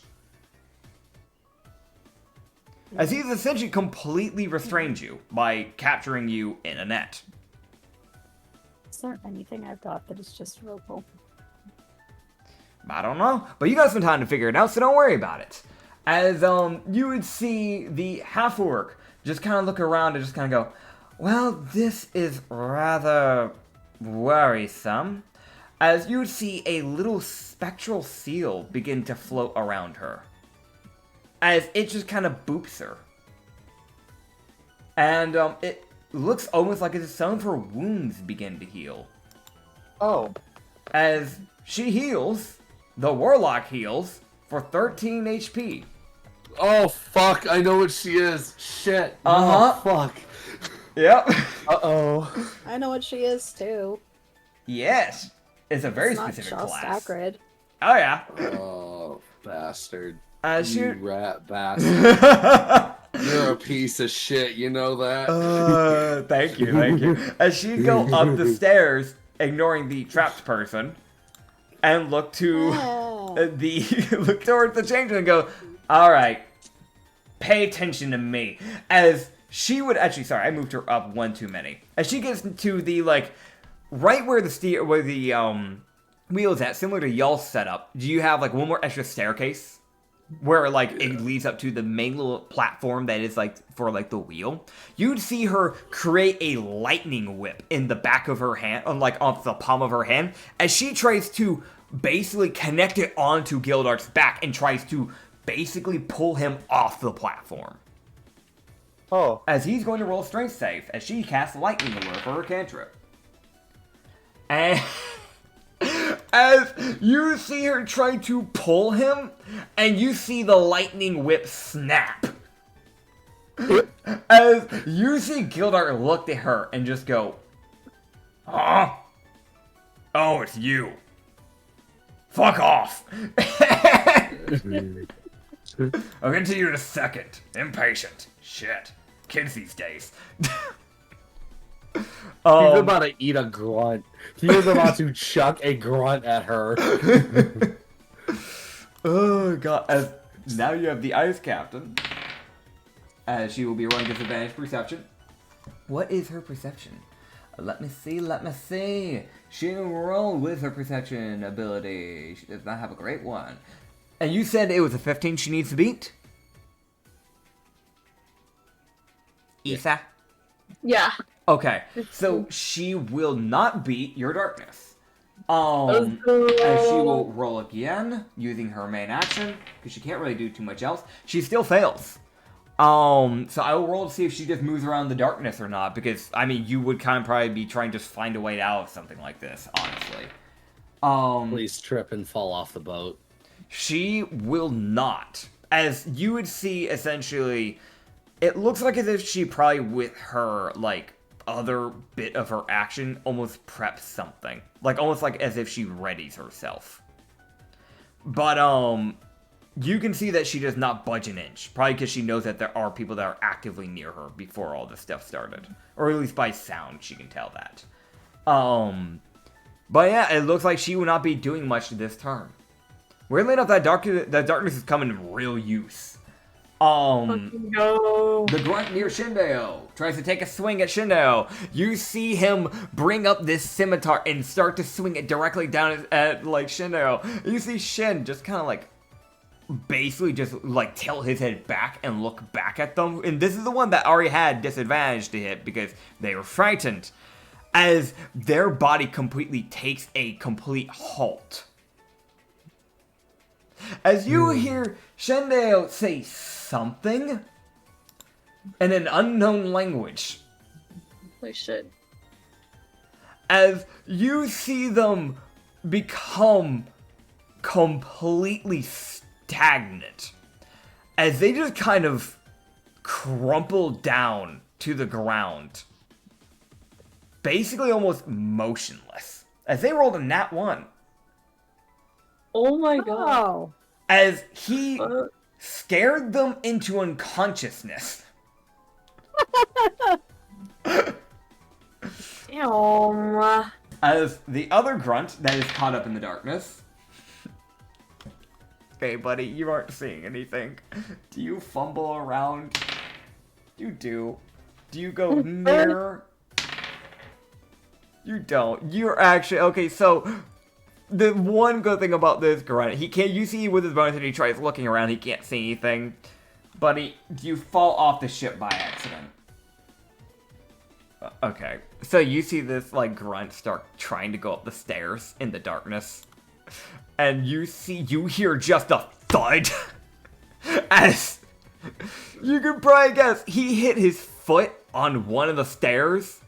You'd see him just kind of basically just kind of wobbling, and then you just see him you just hear a splash right after that.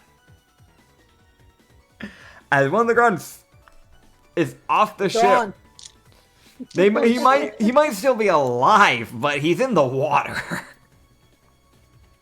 You can see the other grunt, he's dead. I'm just gonna put a little X on him. You can see the other grunt, he's dead. I'm gonna put a little X on him. You see the one at the wheel, just kind of looking at Gil like, hi, you nice day, right? You like ships? Shut up. Okay. You're hard to talk to. I know. That's the point. Nice. Can you shut up? Okay. I just look at him. He's just yelling at these two as far as he cares, children. Yeah. You see the guy just kind of go, can I just... You're not gonna let me go, right? Okay. As he just kind of brings out a dagger. You see Gildart not even move as he just kind of like lightly stabs him. As Gildart takes. He actually hit Gildart? Yeah, because Gildart didn't move. He just stood there and let him do it. He just takes like 3 piercing damage. You see, like, doesn't he get through the temple? So technically, he didn't actually do anything. So you see, like, the blade like poke the skin. It's not even enough to enter the skin. He's like, that'll teach you. He's like, why are you here? Why? Why? I'm sorry. I didn't want to disappoint. I'll see myself out, and you see him stab himself. What? God, eh? Oh my god. What the fuck? As he just passes out. Dude, the grunts are here for comedy relief at this point. I mean, yeah, they get one tapped by our weakest attacks. So Yep. As we're gonna hop over to the other group who have now boarded, I'm just gonna move your little icon so you guys would have hopped over. Actually, you saw you're a rogue. You wouldn't place yourself right there. You see the paladin. All right, as you guys gonna see the other 2 people that should have all been on the same ship, but like timelines change. It's crazy how that works, right, guys? You would see 2 specific people. You can see a little bit kind of like tucked away up on the crow's nest is this like frog. It is this like 3-foot tall grung with this like white robe, like very majestic. He's got this like wooden staff with this like blue gem in it. Yeah, this like dark green like little like scarf and some like random jewelry, like kind of not quite tribal, but it's kind of tribal-ish.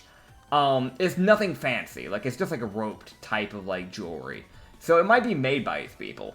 That's an interesting cleric. Yeah, interesting cleric, huh, guys?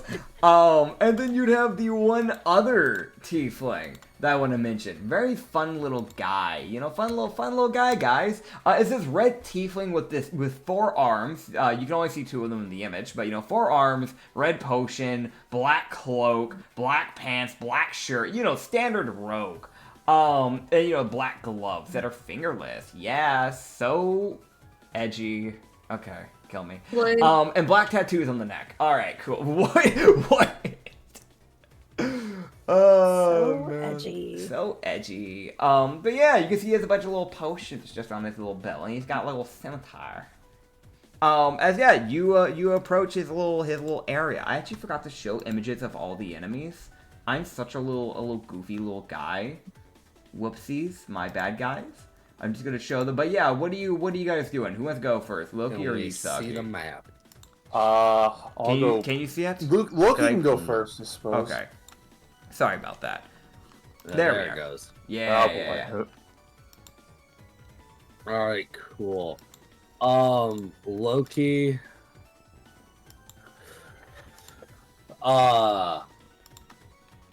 Loki would move forward as he's gonna like move it so he's in between the midst of everybody. Okay. As he's gonna pull out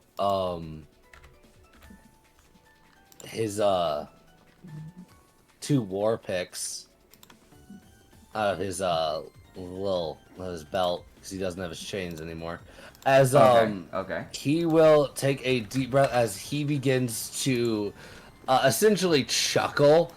As people would notice that his purple, his like the eye that is a bit more purple starts to gleam a bit more as he gets a lot more of a chaotic smile. As he just runs in the middle, he was like, "Well, now have some fun." As Loki, this is the thing I wanted to try and do. This is an idea I had. Could Loki try to essentially spin with his war picks to try and hit everyone around him? I'll say yeah, because I like seeing people come up with random ways of attacking and fighting. Obviously, it is like a proper mechanic. It would probably be a lot more solidified, so you won't get your proficiency bonus, but you'll essentially just roll it it's like rolling a normal weapon attack. Well, actually, no, you would already get your proficiency because you're already in it. Because I'm good with the weapons, probably would do the normal weapon damage and nothing special. Yeah, it just won't do anything special. You just won't get any extra little like side effect. Yeah, I'm down for that. I'm fine with that. I think that's fun. Sure. Hell yeah! I was hoping I could do that. I was like, I want to do this. I like creativity and I heavily encourage it, so I'm more than fine with that. As you kind of get in between this like tiefling and this like one random grunt. There's also the second one. Yeah, there's two grunts. Because you literally is like basically like squish yourself in between the 2 grunts, one of them being right near where Nathio like basically landed. Rena, okay, cool. Killing my leg, buddy. Alright, so what also some people would see as Loki moves is he kind of lifts his as he starts to run forward and pull out his war picks, he would kind of hello there, giant person. Hello, Carlissa. He would kind of spin his war picks as they would kind of nick his side, as he would start to bleed a bit from his side, as he slashes himself. Okay. As Loki will take 6 slashing damage to himself. Okay. As he enacts Sinful Slash as a bonus action. Alright. And does a fucking spin. Heck yeah. Alright, roll your to hit. Alrighty. Do I roll with just one of the weapons or 2 of them? Because I am dual wielding picks. I would say, normally I'd be like, you roll 2, but because you're going for an AoE, I think it's like, you're doing a spin, I think it just makes sense to just roll 1. Okay. So you're sacrificing damage, but you're doing a lot. You're hitting 3 people at the same time. That's the big difference. So you're technically hitting more targets. So you're actually hitting more if you manage to hit all 3 of them. It's risk reward. Yeah. Yeah. Yeah. So that is a dirty 20.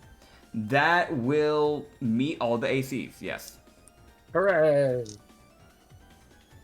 Alright. As I will roll the fucking damage on fucking roll 20, because I don't fucking want to roll this. Fair. Plus, I believe this is the fucking, yes, this is plus 4 for his damage. 1d8 plus 4d10 plus 4, because fucking Sinful Slash. Yep. 34 slashing fire damage. Alright. So how much is fire and how much is slashing? Because the reason why I asked that is because you are dealing with a tiefling. So, right, yeah, sorry, I should have rolled that separately. My bad. You're good. You're good. Okay, so there is 11 slashing. Okay. And 23 fire damage. That's what I need to know. I'm so sorry, grunts. I'm so sorry. You're all good. So I want to mention this. First of all, the grunts, you do this, like, you, like, get in between them, and you just do this spin, and, like, this fire, this, like, bloodish fire. Like, basically, like, essentially blood begins to coat the blade. Begins, like, to coat the blades. But then, like, on top of that, it's like that blood begins to just catch on fire. Almost like it's, like, weirdly flammable. As that is her version of the Sinful Strike. On how Yanessa's version works. It's like essentially just coating a weapon and then just making it catch. As like you can see your like war pits just tear through like the chests of these two humans. As you can see these twins just kind of collapse over. And you just see one of them just kind of look to the other and just go, "Sorry, couldn't protect you, bud." And you'd see him fall to the floor. As the brother grunts will die. And... or unconsciousness, you don't know. As you would also see the tiefling. You'd see something interesting, which is effective. The slashing does make a dent in this guy, right? But you notice that it's almost like as if the fire just didn't seem to do anything to this tiefling. Like, he looks almost unfazed. As, like, it didn't leave any burn marks onto the body. Even if you're resistant, you still normally take burn marks. It's almost like as if it just glossed off of his body. I think I know what he is. As you would see him just go, "That's rude." Dex save. No. Fuck. Hello, hellish rebuke. Hellish rebuke. Da-da-da-da. Hellish rebuke. Let me know what you get. 13. You miss it by 1. I'm not surprised. I rolled a nat 10. I don't have great decks. Alright, so you take... okay, that's 3d10. I roll... that's 20 fire damage. That was a 6, a 6, and an 8. Thank God I got transparency. some temp health earlier. Yep. And From you me take- literally attacking. Yeah, so like, as you take that strike in, you hear him say that, you hear him like make a snapping gesture towards you, as you're like beginning your stop of your spin, and you just feel this like flicker of fire begin to form on your right arm, as it starts to envelop your right arm. And you basically just have to shake your right arm so the fire just cuts away. But it's like, if you hadn't shaken it, you could probably get the feeling it may have actually started to like engulf your body. As I actually never get to actually properly explain how I run Hellish Rebuke. It essentially tries to envelop your whole body. It's very rare if it ever does. It only does it if you roll a nat 20. On like, or like, sorry, if someone rolls a nat 1 on the deck save. But, you know. Oh, man. But yeah, that was, is there anything else you wish to do? There you go, there's my health.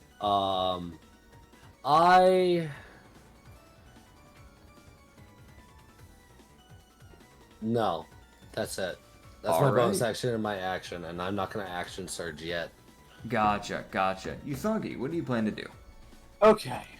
Finally. Alright. I get... finally. Okay, so what I'm going to do is... Is he on the crow's nest? The Grunk? Yes, he is. I'm going to try and climb up there and kick him off. Okay. Can you get up there? First, I'm gonna turn invisible. Okay, so you turn invisible. You plan to climb? Can I get up there? The question is, there's ropes connecting to it. I'm pretty sure. Can I just climb those? You could climb the ropes, or you could go up the ladder. Yes. I just want to know how you plan, what your plan was on how you wanted to get up. That was more of my idea. That's more why I asked. Oh, okay. Yeah. Like, you can get up. I just want to know how you want to get up. Because I know people like to stylize. Yeah, whichever one's less likely to result in me falling off, so the ladder. That's fair. Okay, so yeah, you probably do the ladder if that's the case. I was going to say, like, technically with you being a Harrigan, you have boosted, like, jumping ability. You could possibly also try to jump up there. Well, But- let me check my rabbit He farm. also has the Anessa bonus. Well, I already so his used jump my is even bonus- further. He also has I already bigger used my bonus calves. Fortunately, I already used my bonus action to turn invisible, Fair enough. so I can't. So I'll just climb up the fucking thing. My move speed is 30, but is that climb speed? How does that translate? So normally with Harrington, normally what I do when it comes to like, just a little bit of extra information just for all this real quick. Climbing normally is like half the speed of movement. So normally, like, if you have a base movement of 30, that means that you move at 15 when you climb. So you'd go up, then it takes 15 movement speed to get up the ladder, essentially. Well, actually, it would take half, it's technically difficult terrain. Yeah, dude, this is where it gets weird, because D&D's funky. So you're going up a ladder, that's like, it's just like 5 feet normally, but because it's technically difficult terrain, because you don't have any actual climbing speed, some races do have climbing speeds, since you don't, then it'll just technically take 10 feet of your movement to go up the ladder. So yeah. Well, I got time. Well, I got enough movement speed to get up there. Also, fun little fact, just so you know ahead of time, later on in future reference, your jumping ability bases off of your movement, but because you have the Yanes's Blessing, I think I got boosted, if I remember correctly. It should be written down in your notes or something like that. I did. Think it got boosted. I did. It's 20 feet now. Yeah, 20 feet. Okay, yeah, right, because, like, it basically bumps off of the Harrigan's, like, hop abilities, like, height, right? But I turned invisible already, so I can't use another bonus action, so it'd be pointless. Yeah, no, it's fair, yeah. I just wanted to just kind of, like, put a little reminder out there. Yeah. Yep. Okay, cool. Anyway, so I can get up here. Okay. Good. Yep. Now I'm going to try and shove him over the railing. Okay, go for it. Do I have to roll stealth? Because I'm not sure if he... So, you will need to roll me stealth. Because you need to see whether or not he'll catch on to you. Hey, that's 24! Alright, let me see what he gets against Good you. rolls, here we go. And let me see, unless he has anything that would give him true sight. He does not. Uh-oh. So he'll be rolling at disadvantage. Okay. Oh, dude, I want to mention he would have actually beaten that if he hadn't rolled disadvantage. What the fuck did he roll? He had rolled a natural 19 at the beginning, but then he rolled a natural 3, so he will not be seeing you. Yes! So what you'll do is, because you're going to push him off, and you guys are basically similar heights, I think he's like a foot underneath you, because you said you're 4 foot, he's 3 foot. You can essentially just roll contesting athletics, but you'll get advantage on it, because... Alright. He's not expecting nothingness to push him. So... Okay, good. Yeah. Which good thing is, you're looking at probably a magic caster, so the shot of him having good athletics is not high. Yes, get him closer to Loki. Why do you roll well? Okay, here we go. You got this, buddy. You go. got this. +4... That's a dirty 20, baby. Good. Okay. Yes. You beat him. So, like, I want to mention, he had rolled, like, when I say, like, he rolled well, it's not like he rolled insanely high. It's just, like, he rolled, like, a dirty 15, which for a magic caster is pretty good. Yeah, so you I essentially just got a better roll. Yeah, you got a better roll, though. So you essentially, like, just kind of, like, put that, like, those calves into work. Like, that little bit of Yanes's Blessing really starting to come into play. You just kind of, like, use that muscle to push, like, basically directly forward and off the ground. As you just shove the grung off the thing, as they basically fall forward. You can see, like, they were trying to fight back. You can see that confusion of, like, what the hell is pushing me? What is pushing me? And just getting knocked off. There we go. Oh, I assume that's my action, so I can't do much else. That would be the rest of your action, yes. But that's good. Now I could just stand up here and snipe everyone. Yep. I'll give them, like, it's not, like, very high, so I'll just give them, like, a d6, but they'll take, like, a d6 +2 of, like, fall damage. That's what I'll do for this. But hey, now I can just sit here and snipe everyone. This is great. As you see them fall in the back, and they'll take 6 bludgeoning damage. Assuming Nothing. somebody doesn't try to go up to find out who pushed the Because grung why? off. Because why try to fight directly when you could fight like a dirty piece of shit instead? Guys, I think we're seeing the real, I think we're seeing the true colors of Usagi. I'm a rogue! I'm supposed to fight dirty! I'm messing with you. I'm curious on something real quick. I need to read this. Okay, I know how that would work. Alright, cool. So, you would see, Nathio, the, like, Opalin, just kind of look around and just go, well, I think it's about time that I show what I can do. Uh-oh. And you'd see him just kind of, like, glance between the grunts. Do you go for the grunts or the frog that just fell on the ground? That's for the grunts. Frog, go for the frog, That's go for the frog. Oh, he's locked eyes with the sorcerer. Poor Grong's about to get his ass beat by a fucking paladin. You would see I'm not sorry at all. Nathio take one step forward, and then you see his body flicker out of existence as he appears right behind the grunk. What? And Opalins have the ability to teleport. Oh! What the fuck? Yeah, they can flicker. Yep. as you see him teleport from basically from one side of the ship to the other side with his, as he's raising this glaive up with his right hand. He's not even doing anything with his left hand. He still has his left hand in his pockets. As he just brings this glaive up with his right hand and swings it horizontally down, horizontal vertically, kind of doing a little bit of a tilt to it. As he just tries to bring it down this grung's back. That will hit. As he's going to be doing 1d10 and a plus 3d4. Oh my god, that is max slashing. As he does 14 slashing, and this grung might not get to do anything, man. It's a sorcerer, man. Doesn't he get to swing twice? Yes, because he's a paladin. Oh god. Get stabbed, bitch. Okay. So this poor grung, as you see this grung entered bloodied state, as it just coughs out this basically just puddle of blood, as it basically stumbles forward as his slash just gouges through his back. As you see him basically, as soon as it gets near the ground, you see him basically wind it right back up, and then just tries to take a just direct horizontal slash across the back at once again. This time no vertical, just a straight horizontal slash to the back of this grung.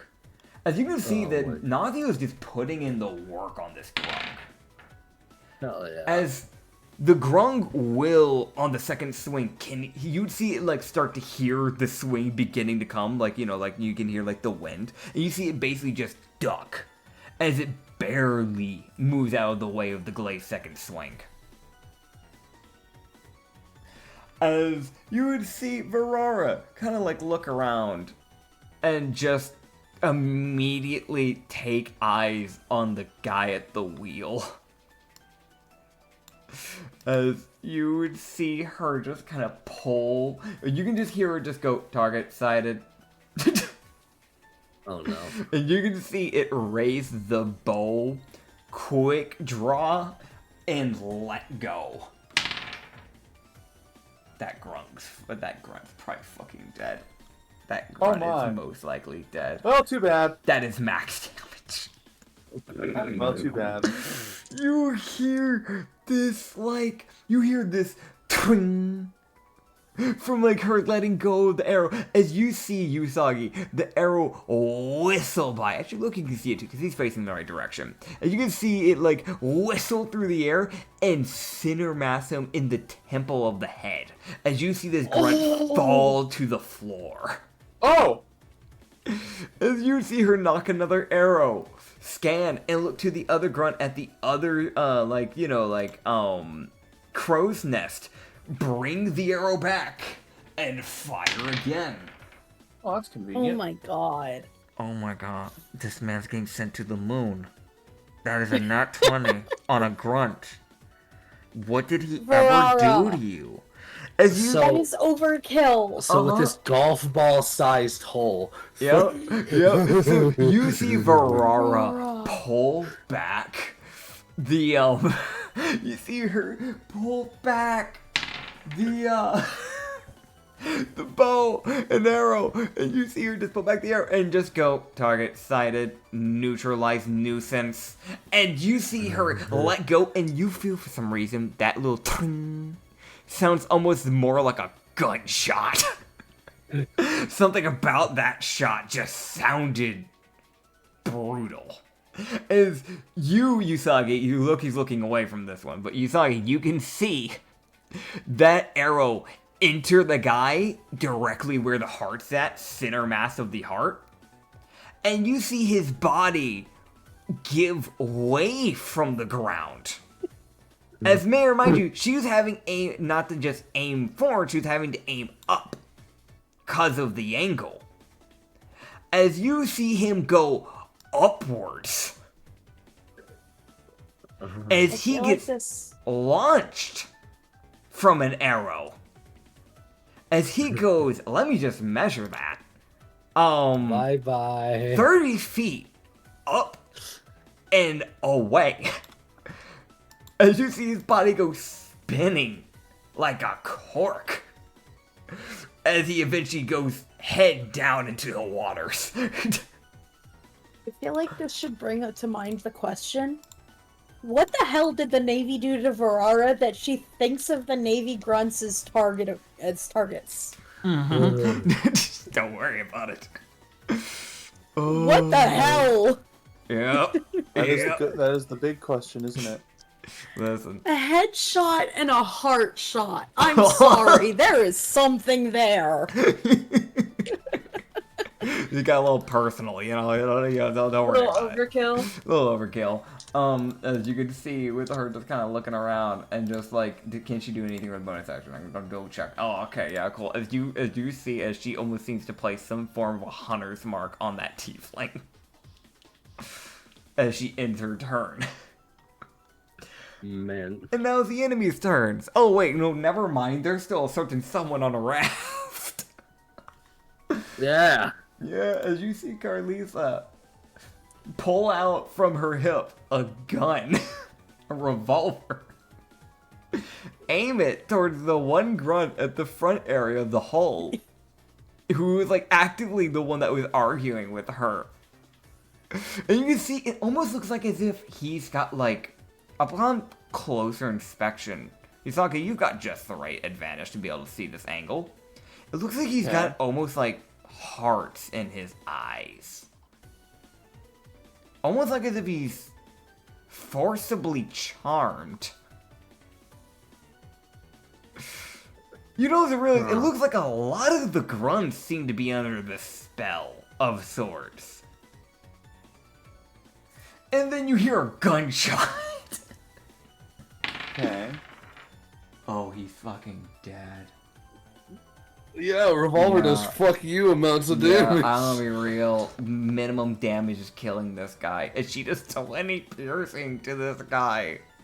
In like the neck. Shit? And she shoots him point blank in the neck. And then she just sits down and just goes, "You got this, Loki. You got it. Slay." Shit. She sits down.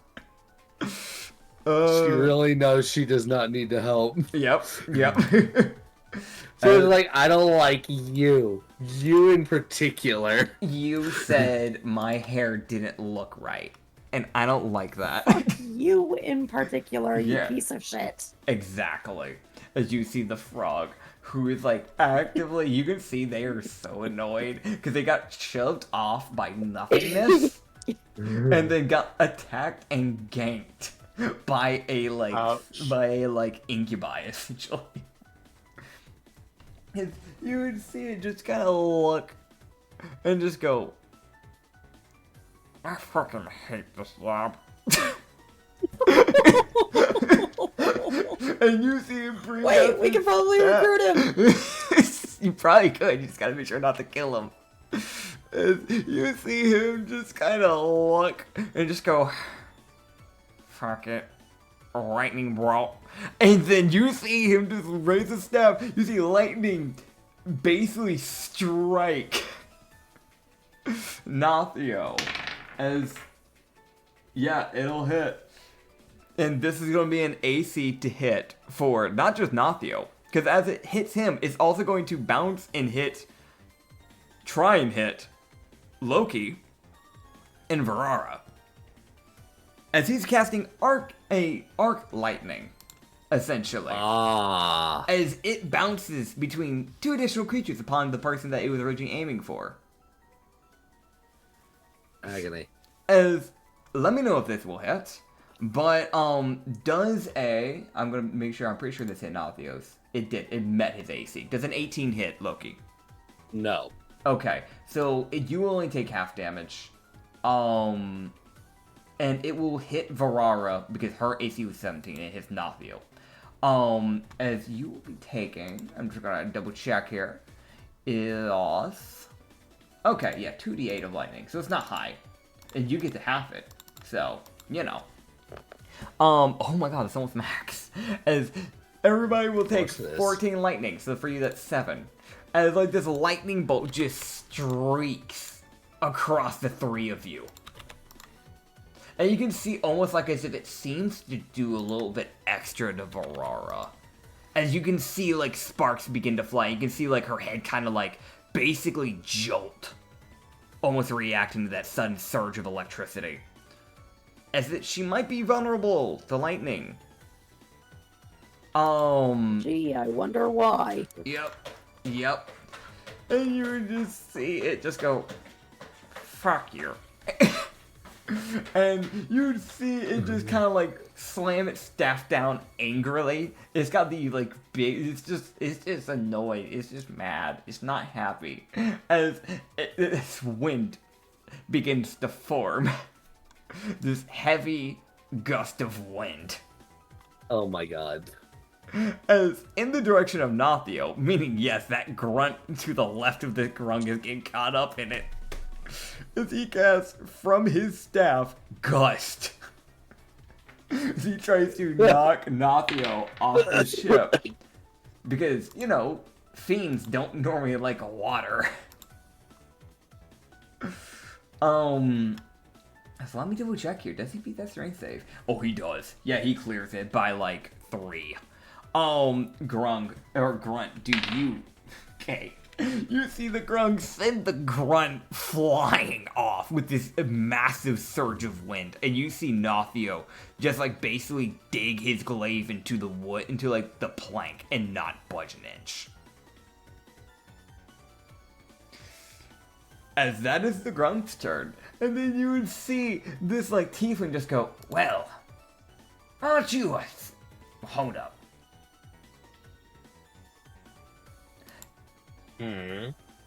You're not. You see him take a squint and just go, oh, you're one of those. Interesting. Uh-oh.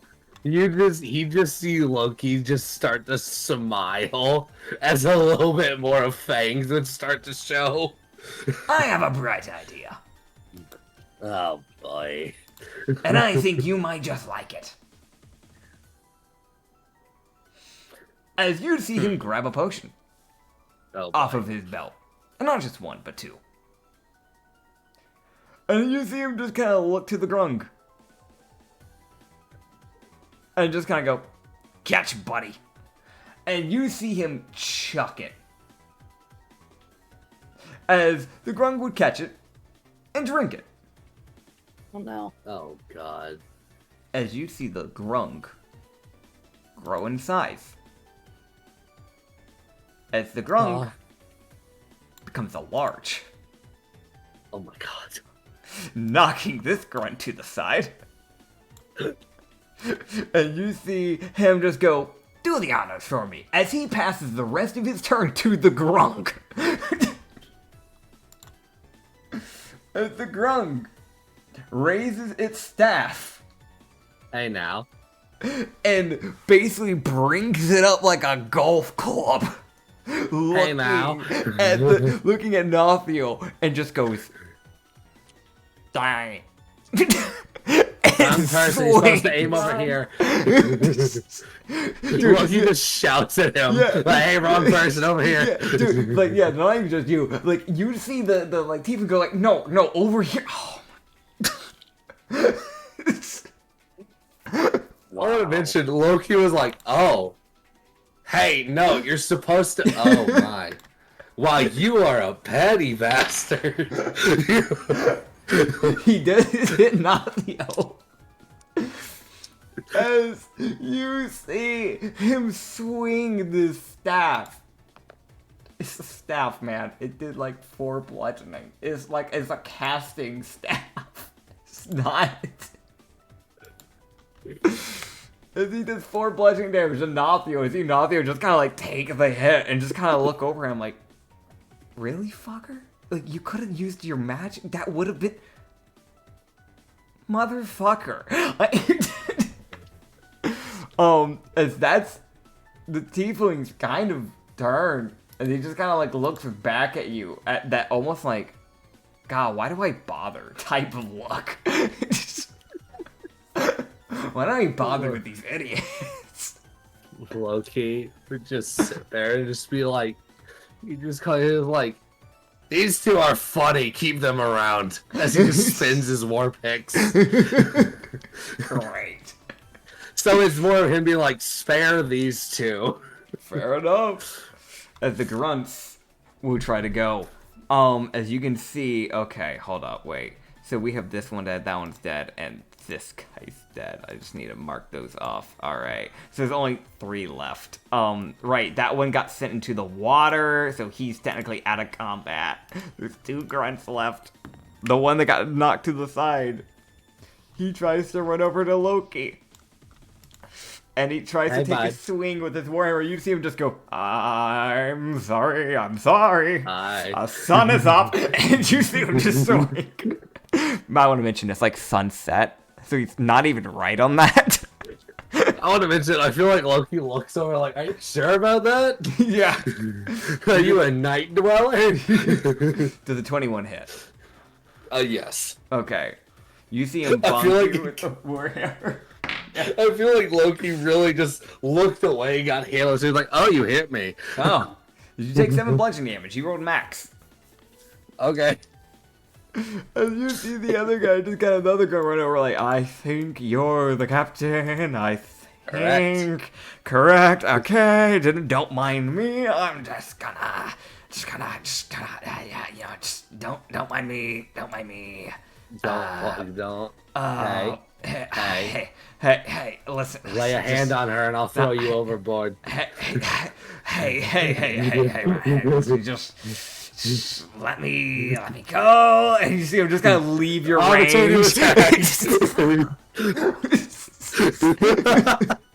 As Loki just spins the war pick and just cleaves at his back. Alright, go ahead.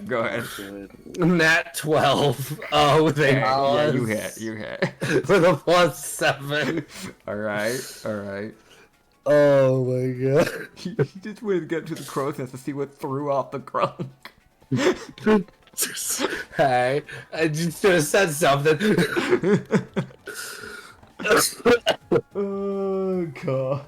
Hey, stop it. Yeah, so what your damage? What's the damage? I rolled low, Okay. but I still might knock him out. Okay. I rolled 6. I got 36 for damage. You just knock him out. You see him like ragdoll. He just like GTA 5 like ragdoll physics, like just kind of crumbles onto the Oh my ground God. and just kind of like spasms and then slams into the like floorboard. Loki just looks like, I said don't walk away. I didn't want you. It's a fucking just like I fucking told you. Why don't ignore me? Oh god. As we head back over to the other group of people. As it is now this group's turn. Ublex and Lindry, what are you doing? I'm having fun with this combat. I'm glad. Through sheer frustration, Uh-huh. looks at the guy who put the net on her, Mm-hmm. uses suggestion, and just says, "Get this net off me." Alright. That's a wisdom save, right? Yeah. Wisdom save DC 14. It's also Okay. purely verbal. 14. That is true. He actually succeeded. He rolled a natural 18, which is surprising for a ranger. What are you doing, cat? Just hear crumpling in the background. But yeah, that was a natural 18. That is surprising for this man. Because he has not rolled that well so far. Besides that one nat 20. Like, every other roll he's had has been pretty bad. But yeah, sadly he does succeed. I'm sorry. Right, so I can't do anything. Got it. Oh, damn. You don't even have any, like, verbals for cantrips? You can also just try to break out of it with a bonus action. That is an option. What do I need to roll? So essentially you need to beat the net's DC. So you'll be rolling me I'd say, honestly, like, I know there isn't a proper set DC, so I would, or not, a DC, like, stat type for the nets in D&D. So the way I'm going to do it is whichever one you think you would roll better at, Dex or Strength. Because Strength, you try to more brutally rip it off, whereas Dex, you're, like, intricately being like, alright, how do I spin this thing off? How do I get this off? How do I... like, it's just, like, speed So over it Strength. literally does not matter. Yeah. Just roll one. Oh, okay, yeah. Do you It's wanna... the same modifier. Oh, okay. Doesn't matter. Dex. Carla feels more like a dex person. Yeah, so you're probably more trying to wriggle out. Not than with a brute. dirty 10, she doesn't. Yeah, Ooh. no. Yeah, no, you try to wriggle out of this, and you just can't seem to make any ground on this net. I'm so frustrated by this. That is valid, by the way. That was like his one big trump card. He only has one of those. It was just something he had for in case he got in close combat. Because I was cannot do expecting anything. I was expecting like Usagi to be on the ship with him. That's what the original plan was, because I knew he would go for the crow's nest. So I was like, okay, this is gonna be like a little trap. He's gonna try and push him. He's gonna see him because he's high perception, because he's a ranger. He's gonna shoot the net. He's gonna capture the rabbit. Big funny, haha. Like I caught the hare, haha, funny. He caught the snake. The one time I don't have any fire spells. Dude, the one time. The one time. Yeah. Really? I have Try- freezing. I have wind. I Are have you trying to go for me? Are suggestion. you kidding me? I have water Wow. spells. The one time I don't have anything for fire. Dude. You probably need somatic anyways for it, so it wouldn't let you move anyway. Dude. I can't do anything. That's so unlucky. I'm sorry. And the problem is, I'd been debating between Absolute Zero Yeah. and what is it? The Yeah. Beam of Fire, Mm. Scorching Ray. Yeah, Scorching I'd been Ray, trying to that's decide between Absolute Zero and Scorching Ray, and That- I went with Absolute Zero because it made more sense in my mind. Yeah, no, it does make more sense. It's completely fair. And it's just like That's the so one unlucky. time. The one time. We will move on to Ublex's, but Fuck. that is unfortunate. Ublex, what you got, buddy? All the frustration. It's fair. It's fair. Today, I will Eldritch Blast Oh, the God. man who put her in a fucking net.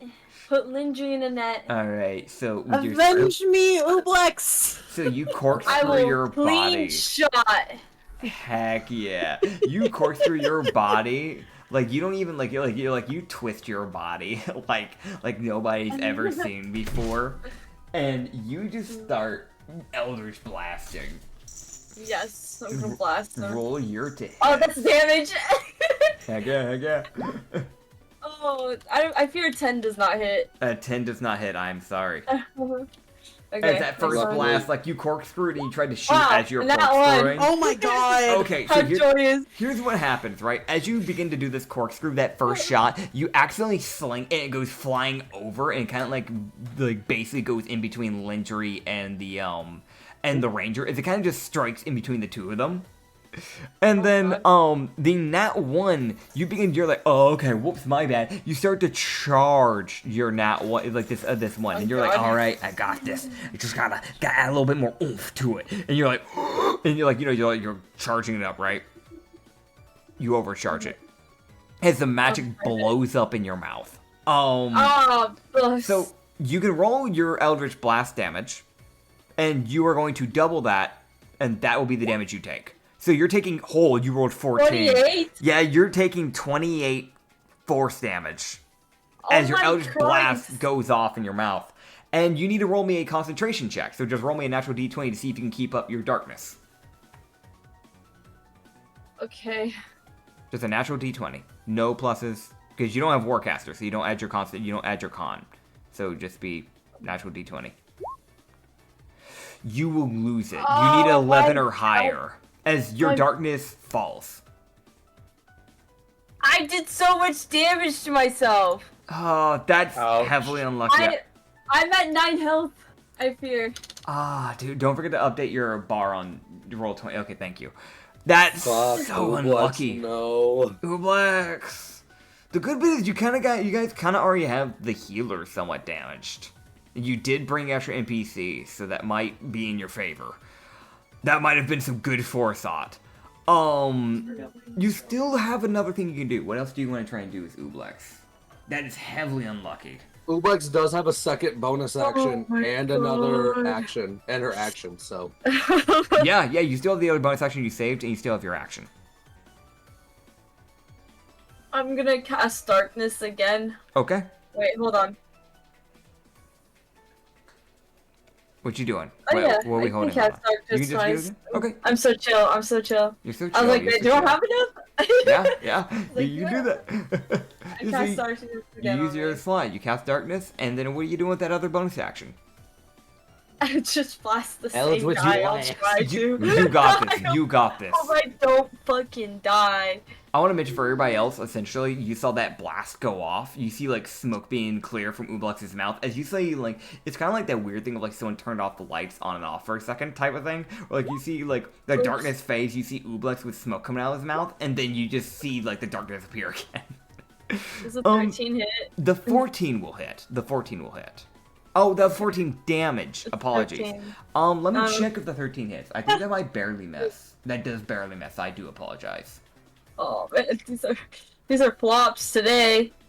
Listen, Oh, we all nat have those 20. Nat 20, let's freaking go! Dude, we all have these days. Don't worry about it. You should have seen me literally yesterday in Reed's campaign. I rolled 3 nat 1s and 2 nat 20s, and then everything was only like a 10 and under. So, I feel you. Yeah, should I have was seen pretty. the last- Yeah, I was pretty wretched. Yeah, that's been my rolling as a player the last few... You honestly, should have seen the few last weeks. 3 weeks. The Yeah. last 3 weeks of It's been really Sanity bad. have been ass. Yeah, it's been really bad. Which the problem is they're in a really rough section. Yep. But, yes, getting back into this. Roll your damage. Or did you already roll it? That's 2d10s, right? Yeah, I mean, yeah. two. You roll your normal Eldritch Blast and then we double it. Oh, okay. D10. Yeah, that's how we do, yeah. So it's 10, so it's gonna be 20. So you do 20 force damage to this, like, ranger. As, like, you, like, recover yourself, like, oh, okay. Fuck. And you just take one big, and, like, right as you feel it's just about to overcharge, you shoot it out. As this a little bit more massive ray than typical just comes blasting out of your mouth. And I'm actually going to do something with this, because it's been a little bit of a rougher fight on this battle. And this a nat 20 right after a nat 1. And I want to try and give you guys something here. So I'm going to roll pure luck. We're going to roll pure luck here. I've got a D100. I do try to do this for you guys sometimes on the side. I'm no longer holding you guys' hands, but it doesn't mean I won't throw some luck to your side every now and then. I'm going to roll. And with a 93, that will allow this to happen. I had a DC set in my mind of 65, as it will graze the net of Lindry. Meaning you will have advantage, as she's essentially just kind of, like, destroyed a bit of the rope. So you have advantage to get out of it on the next turn. So, it will hopefully allow you to be able to break out of it a lot easier. He will take that 20, blood, 20 force damage, and you can see him cough up blood. As you can see, he's almost immediately okay, oh, fuck, like, you can tell that one hurt. Fun fact, if I remember correctly, don't you have repelling blast? Yeah, he goes off 10 feet. Okay, just remember to remind me whenever you're doing knockback. Yeah, so it would have been 10 feet. It's gonna go 20 feet, because of, The nat 20. Nat 20, Oh yeah. my God. So, you see him go He's in the water. flying off. As I'm gonna be honest, we're just gonna count this. He's in the water. No, not in the other ship, but he would, he just goes into the water. There's some gap in between the ships. But he might actually hit y'all's ship, like the wall of it.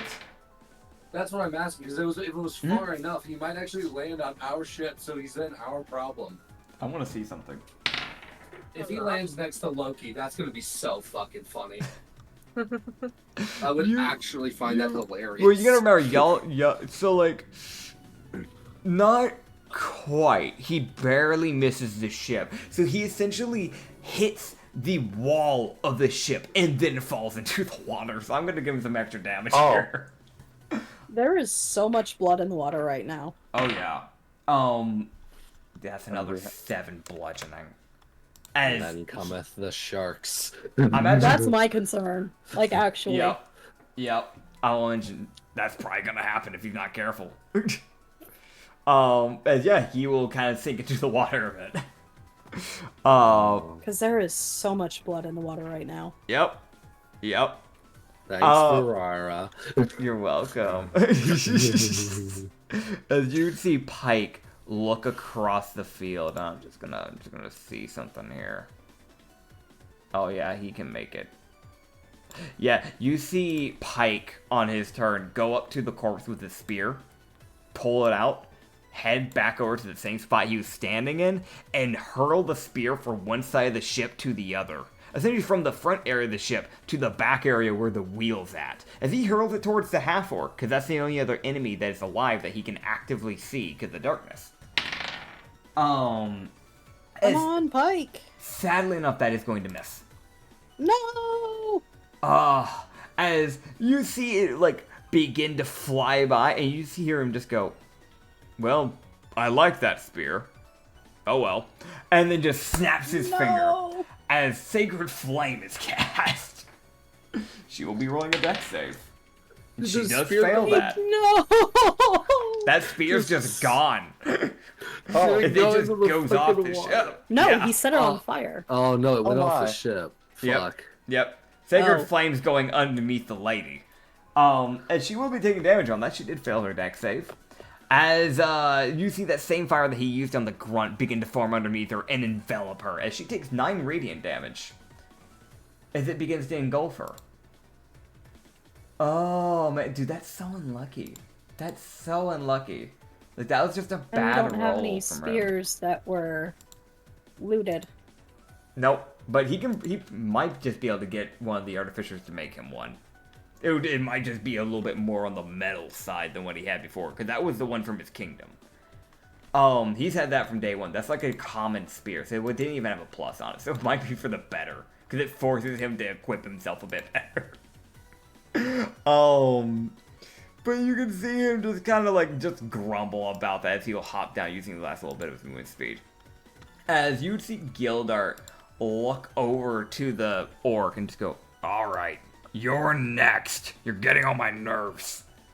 Sit down, child. And you see him bring up the maul. Like, directly up, like he's about to play whack-a-mole with a half-orc. You know it's bad when the changeling calls somebody a child. I mean, we don't honestly know how old he is, so she might be a child compared to him. This Oh, I'm is sure also he is. true. As with a 26 I'm sure that is to the hit, case. Oh fuck! he does. Oh, that's almost max. The one off from max. As he does 14 bludgeoning damage to her in the head. And he'll swing again as he hits her again. You see him hit her on the top of the head twice, doing 14 and then 6. As you see him conk her on the head twice. As, I'm gonna be honest, she like coughs up an obscene amount of blood. As it just goes like this, like puddle of blood forms on like the staircase. As you see, he's on like the top area, she's like on the bottom area of it. And he's just beating down on the top of her head with this maul. You can probably guess any other race it got hit by a maul like that in that area of the body, they'd probably be dead. With it being a half orc, that's probably the only reason why they're still alive. They might have a concussion. They might have a concussion. Yeah, That might have procced her relentless endurance. Might have, might not have. Yeah. We don't know. Yeah. But you see him then just like throw back another another chug of like whatever alcohol is in that mug. I just love the idea that he's just not even raging yet. Oh He no, hasn't he been hasn't. bothered. He hasn't bothered. As far as he cares, these are just children. Oh god, as he gains an extra like 7 back, so he's now back to 10 temp again. This motherfucker. Alright, that's his turn. It's now the enemy's turn. Alright, they get to try and do something, I think. The orc lady, she brings out her whip, her lightning whip. He tears it off again. She looks at him. Of course. And she goes, you know what? She doesn't even say anything. She just looks at him. And then you just see like black tentacles begin to form. Actually, not even black tentacles. Actually, you know what? That's what begins to form. She just says, fuck it. And she just forms a bone spear and chucks it. Dex save, Gildart. he succeeds. He takes half damage as his bone spear like basically grazes his ribs. As he takes half of 29. So he will take that is Brain's gotta do some maths here. That is Math. 15. 15, thank you. It's a little late in the night, so my brain's going burr mode. As she barely breaks through to health. Guessing one of her pack slots. That's her turn. It's now the captain's turn. Isn't that great, guys? As you see them just look around, just go, fuck it. Fuck it. It's not worth it. Alright. And you see her just create some form of ice in her hand, and then just throw it into the ground. As you can see it just directly down into the ground, as it shatters, ice shards just go every which way. As rather than trying to aim the ice knife at a specific enemy, she's just aiming to do the AoE of the damage, because she can't see anybody. Oh, that's actually smart, because that affects everyone within 5 feet. Yep. Fuck. That's actually kind of brilliant for Ice Knife. Yeah. As everybody can, so that means Ublex and Shineo get to roll a dex save. Ublex. It is time. It is time for you. It is time. Yeah. You see Shin. Shit. Oh, Ublex, nobody. You're not doing too hot tonight. It's okay. So you know what, Shin? Do you do this? I'll do it. I need a hero. You see Shin, like, on a dime. As soon as he starts seeing it begin to move, you see him grab you, Ublex, and you just see him just go, move. And you see him grab you and throw you. What the fuck? As Interception. you go sliding 10 feet across, near to Oh where my Lindry's at, God. barely keeping the captain still in the darkness, as he'll take the hit for you. No, my hero though. As he'll be taking 2d8. Hello, Rena. Why are you being such a pesky little cat tonight? 2d8. Irla is just, oh hi Ublex, where are you? Where did the world go? Where'd the world It go? is dark now. Oh, man. I'm right behind you. As Yeah, fuck. you can see, Ublex at least, you can see these, like shards of ice basically get jabbed into, like, the side of Shindeo. Like, a few different shards just go driving into him. As he takes 10 ice damage. As he's now down to 35 health. So I'm going to update that. He also has more health than what it says here, because he has a total of 45. I just forgot to update because everybody leveled up. My bad. That. Yeah. As you see him take that damage. Oh, I forgot to add mine. I have 39 health. Hold on. Yep. You should do that. Don't forget to update that. How As you. dare you not keep the health updated? How dare? How dare? What? How dare? was like, Oh no, that was aimed at both of you. Yeah, my bad. Apologies. Come on, DM. As the GM remembers that he forgot to give Shindeo his turn, as you see Shindeo turn around angrily and start just like you see him just pull out the dagger and just go, all right, if we're going to play this game, and you see him spin the 2 daggers in his hands and take 2 massive slashes and then just a right hook. Just a right hooked kick, essentially, to, like, again, that same area of the head. As that's essentially, like, 5 attacks within, like, his turn, as he's going to be rolling. What is her hit? That's her AC. First is going to miss. Second's going to miss. Third will hit. Fourth will hit. And fifth will hit. As you see the first 2 slashes of the daggers miss, as she, like, barely kind of dodges, just barely, because she's still fighting in the dark, may I mind you. As you would see the next 2 slashes, as like, he basically went for that same X that he's done multiple times before, as you would see that X miss, and you'd see him then basically turn his wrists inwards, so the blades point directly towards her, and then drag his arms back into normal place, as it slashes across her gut. And then you'd see him then spin, driving that heel kick into the side of her head. As he will be doing, let me go in and roll here. Shendo always rolls well for some reason. I don't know why. That's 9, and then 7 slashing, so that's 16 slashing, and 7 bludgeoning. As that's a total of 23 damage to this lady. As she is now bloodied. As you see her also cough up blood. What is this cat doing? I'm just hearing her make random noises. As you would see her finally get to the rest of her turn. As she is going to, oh right, I forgot. She gets to roll her sneak attack damage from that shard. As you can see that almost like random, like that tick. Almost like as if it didn't fully, that some of that damage didn't fully register on Shin. As he takes an extra 5 damage. As that ice begins to crawl up a bit of his like rib cage a bit. And then you would see her just kind of try and stealth. As she would try to stealth away. And even though she's in magical darkness cast by you, Ublex, she's gone. What the fuck? I'm just gonna move her icon off the map for now. But as far as you can tell, you know where she's gone. What the hell? Where As the fuck she go? she rolled really high for her stealth.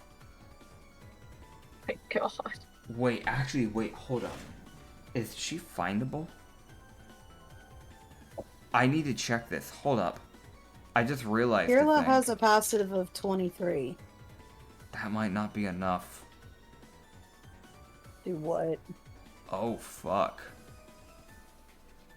What you mean that might not be enough? That's not enough. What do you What? mean? What? They rolled a nat 20 on their stealth. Oh yeah, they're fucking gone. Yeah, no. And They're just gonna get a sneak attack. We just have to wait for them to attack. yeah, because they have expertise too. Mother. Because they're a rogue. Yeah. Yeah. So they're gone for the rest of the turn, guys. Fuck! Yeah. You see the ranger. You see him start trying to swim back to the shore, but you can see he is like actively like he's not going too fast. The one With a grunt. +8, is it in any way possible for me to find her? It's a +8. Even if you rolled. Shit, no. That's I'm not surprised. this is like I do want to mention like the people who had chances of seeing this I think are on the other ship. So you really just gotta wait for her to strike. Because I'll be fully transparent, right? She has with her expertise a +11. Because that is doubled, that becomes a 22. So 22 plus 20 means she has a 42 in her stealth. Yeah, no, we're not. They're not fine. I tried! There you go. I tried, guys! Yeah. I apologize. That's just it's the truth. Yeah, no. Even Loki is good at perception. Even with him getting a nat 20, he can't see her. The only person in your entire crew that I know of that actually has a shot seeing them is Varara. And Varara is on the other ship. And Varara would need to also roll a nat 20. That's how insane that stealth was. That's rogues. That's rogues. That's is a rogues. polished rogue. Level 6, they get expertise on another thing. There wasn't many options for the skills. So, it got stealth. Yeah. Yeah, that's literally kind of everybody. Like, the rest of that crew's kind of just out for the count. But moving back over to the other group. Oh, finally, get another You have this group. So you got Loki and Yuzaki. What do you plan to get? What do you guys want to do? Okay. So Right. Well, I'm going to shoot boiling blood at this guy. Okay, so you shoot boiling blood at the tiefling. I got you. As my bonus action, yes. Okay, go for it. Does this count as a sneak attack since he can't see me? I'd say yes. You can do that sneak Good. attack. Now keep in mind, you can only proc one sneak attack a round. So do you want to proc? Okay. Do you want to try and proc it on the bonus, or do you want to try and proc it on the action? You need to let me know before you roll the to hit, probably. I'll do it on my actual action with my firing the short bow. Okay. Sneak attack just 'Cause that has procs better. whenever it can. Oh, does it just proc whenever it can? Okay, sorry. Yeah, Okay, it's so just- just it's be just on the once first per to hit turn. then. Okay, Oh, okay, cool. yeah. Yeah. Okay, That's so 10 to proc hit. on the yeah, 10 to hit. Let me see if that'll hit him. I don't think that will. I actually no, I I would can already tell assume you that not. won't. That won't. Yeah. No, because yeah. Well, wait. Lucky. Lucky, you do have lucky. You I do can have I lucky. can roll a additional d20. You can. It says so. You got this, man. Roll it. Do something. Hey, 18. Does that hit? Yes, that will hit. Good. Good job, dude. Perfect. Okay. So that is. Oh boy, here we go. That is 64 plus 2 plus the sneak attack, which is 1 second.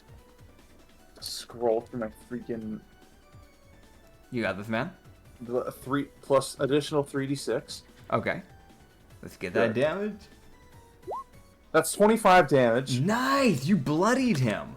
As like you can see again. Oh, actually, you got a little bit more past bloodied. You do that damage, right, man? And you can see like after that like splat of boiling blood, this like ball of blood like coats his like shoulder, the back of his shoulder. You can see Ooh. this like just like his like right leg kind of almost give for a second, as like you kind of see him have to like catch himself. Like it's that move like, oh crap, what the hell? Well, I'm about to pull out my short bow for my actual attack, Okay. and then get him with that instead. Okay. There we Actually, go. I should ask something. Wait, something just hit me. Yeah? Is boiling blood fire damage? Eh? It should tell you Let me what see. element type it does. Yes. Uh oh. If that is the case, then I hate to burst your bubble on this one. If the other hits, then you can. He'd only take the sneak attack if this is the case, because he's immune to fire. That was kind of already implied from the other strike from Loki. Well, fuck. Okay. Okay, so Well, then he'd still take 10 damage from this. Okay, got you. Apologies. I Oh, thought that okay. I try not to outright say exactly what it is, but I did try to hint to my best ability. But you Oops. hit Anyway, directly with yeah. just pure fire, so at this point I might as well just say it. So Okay. yeah, Yeah, I figured that he was immune. that's fair. Well, that's fair. Sorry Okay. about Well, that. now I have a short bow to hit with. Okay, That's a 19 to hit. that'll hit. Good. That's 1d6 plus 5. That's 7 more damage. All right, as you like your little one of your arrows just kind of hit him near that same area of the blood. As now he hits bloodied again. He re-enters bloodied a second time. Good. Hooray. Yeah. As it just kind of sticks into his shoulder, you can just see that him just kind of like grit his teeth on it. Hey, Yeah. I can't do anything else. Okay, Loki. Oh god, it's gonna be another hour before my next turn. Hopefully not. Hopefully not. We're starting to get things wrapped up pretty quickly here. Because we're kind of just down to just the PC versus like the main big guys, and they're already kind of low on health, the majority of them. So Yeah, it's not. And I'm still stuck in a fucking net. I'm sorry. I hate that you literally that. I hate that happened.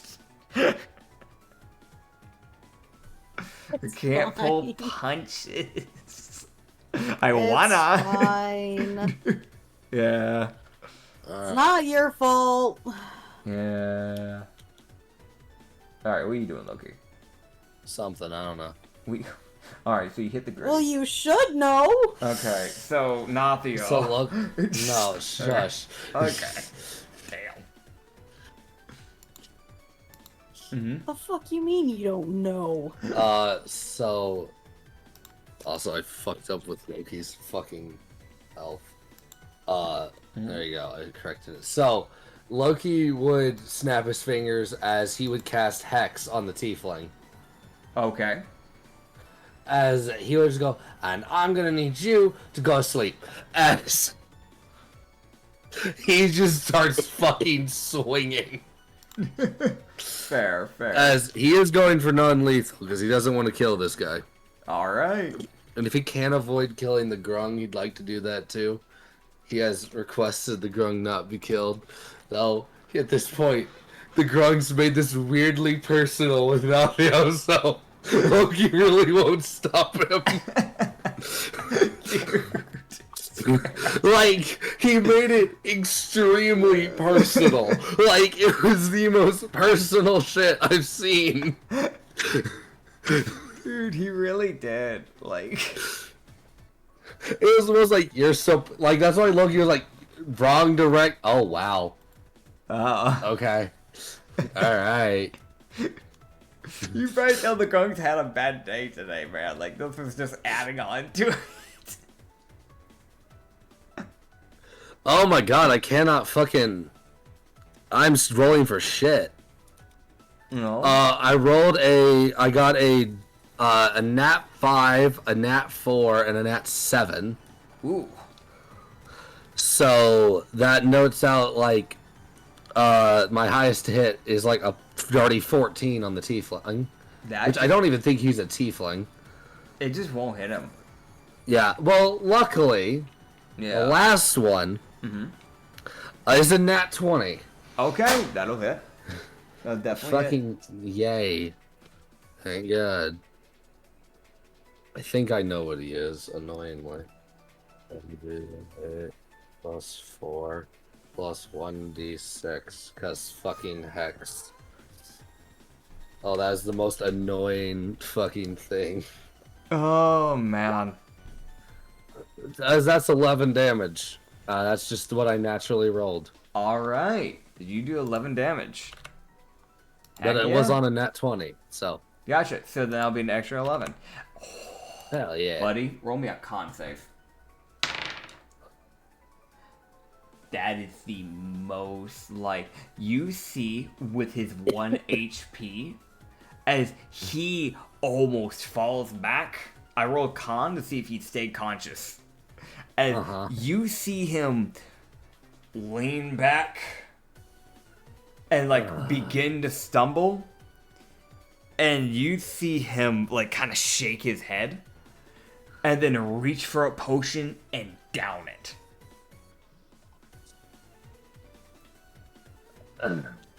As I get to roll a D100. Fucking serious. Oh no, there's no guarantee of what this does. This is just a part of his class. Okay, what did he get? Oh, motherfucker. He gets... Okay, got you, buddy. So, he gains... Okay, White Dragon. Okay, so he gains resistance to cold damage for 10 minutes. As you see, like, this, like, frost form over his body. Okay. Yeah, as you see this, like, form, this, like, ice, like, just begin to form over his body, essentially. So, Action surge. Alright, action search, go for it. Go sleep. Like, it is the most fucking go sleep. Fair enough, fair enough. Have a nice day. Loki legitimately just punches him. Fair enough. Just the most like, fucking stop it. Stop. Just, Get some help. Stop, go sleep. I'll deal with you later. I'll deal with you after the fight. Oh, God. Non-lethal punch to the chest. Heck yeah. Okay, roll your to hit. I rolled a nat 17. That'll hit. Yay, so he takes 5 bludgeoning. Alright, he falls unconscious. Grand. Loki's then going to turn around with his other attack and just go, and fucking quit swinging on him. So stop it.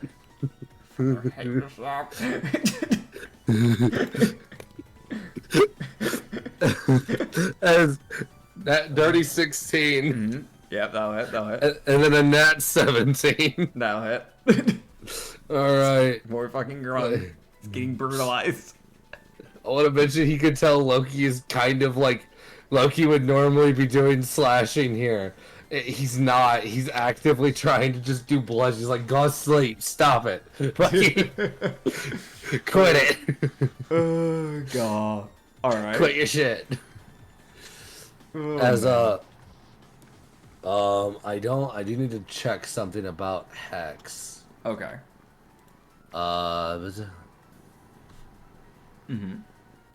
You can Okay, move got it. Hex, I'm pretty sure, onto a new target. Yeah, it does. Yeah. It does take a bonus action though. Gotcha. So you just have to do it next turn, probably, then, because I think you already used your bonus action to cast it.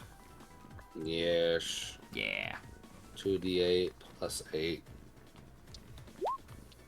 All As he right. takes 16 bludgeoning damage and So he- gets hit with war picks. So he dies. No. So he does go unconscious, though. As you just kind of strike this giant grunk in the back, just 2 more times, as he's like raising his staff up to try and take another swing at Nafio. As he would fall to the floor What the fuck does unconscious. this person have against Nafio? Navio cleaved his back open. He did, and they tried doing it a second time. I would Yeah, be but real- still. That's the end of combat for y'all's ship, so we're gonna hop back over. Okay. We're about wrapped up here, don't worry. I'm gonna be real. This is kind of just the warlock and like the captain at this point. Alright, y'all. So what do you want to do? Can I please get out of this fucking net? Yes, have you can roll with advantage. advantage against it, because Oobleck managed to nick a bit of the net. Fuck! What'd you roll? I rolled a net 8. Dirty 11. Dang. It's not even a high DC. You fail? You want to roll again? Sure. Get me out of this fucking thing! Thank you! Okay. What'd you roll? Nat 20. Okay, yeah, so you, like, you just get Sheer annoyed. frustration and anger. So, like, you're, like, squirming in this, like, net for, like, a good bit, right? Like, at this point. Like, you're getting so annoyed. And there's just that bit of, like, it's almost like that bit of that Yanessa's boiling just anger starts to come into play.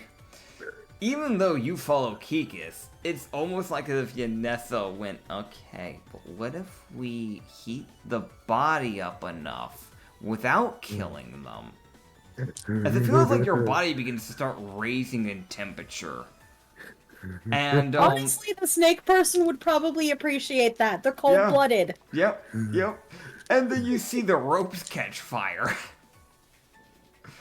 As you Yay. tear through it. Just a very quiet, thanks, Inessa. Yeah. Thank you later. Oh, man. Alright, so that's, I hate to say it, that is your turn though, but you brutalize the net. Yippee. I think. Finally, freedom! Okay, God. Ooblex, what are you doing? I'm gonna blast him. Gonna blast him. Gonna blast. Alright. one. Anyway, I started All right. blast. Gonna blast him. Gonna blast him. Gonna blast him. Gonna blast him. Gonna blast him. Alright, gonna blast him. Roll your blasts. As you kablast the blast. kablast the half orc. Was 21 hit? That'll hit. Yes. Alright. 14 for Max damage. Alright. You knock her out. She's fucking dead. She's been getting At least wailed one of on. us is being successful. I mean, I kind of hit myself earlier. What do you mean? Yeah, you're just gonna blast her in like the back of the head. It's better than Clean spending 2 shot. turns trapped in a net. Oh. True. I can Yeah. only One of us imagine. is successful. Yeah. I will mention all the grunts are technically dead or knocked out. This one's knocked out. This one's dead. So it's really just the missing captain at this point. You can save your other bit of your action and like essentially hold your initiative until she shows up. You could do that. Because that's definitely what the other NPCs will do. Yeah, that's what I'm gonna. Okay, who should go for? Hold That's on. for Lindry. That's for Ublex. That's for Shen. That's for Gildart. You know what? That is kind of fair. You'd see her essentially appear, like, right behind Shen. As she would take a swing with this, like, essentially like this, like, blackish, greenish katana. And she finally actually gets to use her weapon. She's been unable to really do her actual stuff. She's gonna Meanwhile, roll- everybody's dead on her side. Yep. He doesn't know that. She's blind. Yes, exactly. Even though she will miss because of the darkness, she misses Shindeo and she wastes her turn. All right. So go ahead, brutalize the captain. What are you guys doing? Kill the bitch. Gonna blast her. Blast her. Okay, you blast her. Holy Blast her. tits. I'll be real. I don't know. Do we even need to roll for any of this? Do you guys just want to do this, or do you want to do the proper Kill the combat? bitch. I'll be real. Do you even Okay. need to? It's up to you guys if you guys want to do this, because I'm be real. This is a 1, 2, 3, 4, 5, a 5-on-1 against a person that is already bloodied. Like they don't have a lot. This has taken so long already. You know what? Oh my Fuck it. God. How do you? You know what? You and Lindry, because Lindry's been stuck in a net forever. So let's have them have something here. How do the two of you send this person to God and or knock them out? Are you going for lethal or not lethal? I'm getting rid of this darkness, and we're gonna jump her. Let's do non-lethal. Okay. Let's make her talk. Okay, gotcha, cool. So, wait, how are you jumping her? I'm curious, like, are you just... Consume her. No, don't. That's that moral- would kill, moral that would window. kill. That would I kill. know, Yeah. unfortunately. I But it might get her to talk. If you like eat her legs. Dude. I'll restrain her. Like, I'll restrain her in the sense that Ublex, Well, she's- one arm on her arm, other one leg on her leg, actually just like not engulfing her, just keeping her restrained. Okay, And this is all for the behind. Yeah. So you just come from behind and you just, like, Yeah. essentially grapple onto her, just restraining her. Yeah. Do you want to knock her out, or are you just restraining her? Is that what's going on? Is this the way that you finish your combat? Do you just restrain her? Do we need her knocked out or not? I mean, it's up to you guys. That's however you as the players want to handle this. Do you just want to restrain her and just leave it like that? Or do you want to let Lindry, smack some shit into the person? What you want to do, Lindsay? I can keep her restrained while You you don't need smack to her. roll, just say what you're doing. Shocking grasp. Okay. Just to be able to do something. Okay, yes, so just roll your damage. Roll your damage. 24. Yeah, that's your hit. That definitely hit. You didn't have to even roll it. Like, they're restrained at this point. They're like, enough of that. You do 10 shocking grasps with them. And it's like, yeah. I'll mention that would have brought them down to 11 health. Like, they were getting pretty low here. Roll it again, because you technically have your action as well. Yeah, just roll the damage again. You know, you can just grab two onto quick them. jolts. Yeah. Just grab onto them, just basically tase them twice. Go to sleep. Gotta sleep. Good night. Night. Night. Give up. Meanwhile, they look over at the other ship. There's a giant grung getting bonked on the head by a warband. I'm gonna roll one last thing as we're starting to leave combat here. God. Alright, buddy, how does this go for you? I need to roll something for the ranger here. Ooh, barely.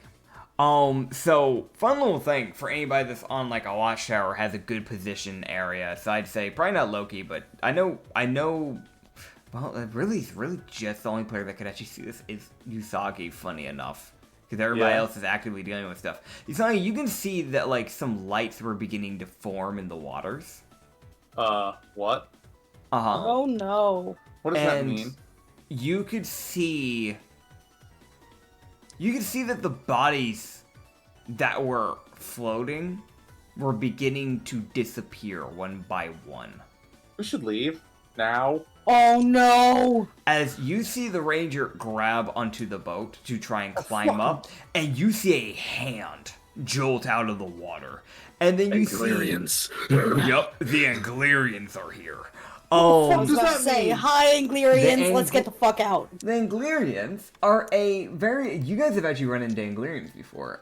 They're a Triton race that are based off of anglerfish. Oh god.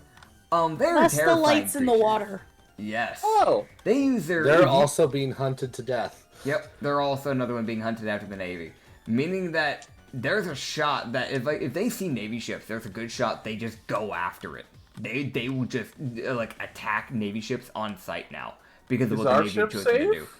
do. They relatively leave pirate ships alone unless they are unless their clan is actively starving. They will leave you guys alone. You can probably tell, good. considering they just got a bunch of dead bodies, they'll probably be fine. And on top of that, it's Navy, so they're happy to. So, like, you can see We need to clear the fuck out. yeah, you can see this Anglerian with these, like, razor-sharp fangs that comes jolting out its body, basically, like, unhinge its jaw and just clamp down on this guy's, like, right calf.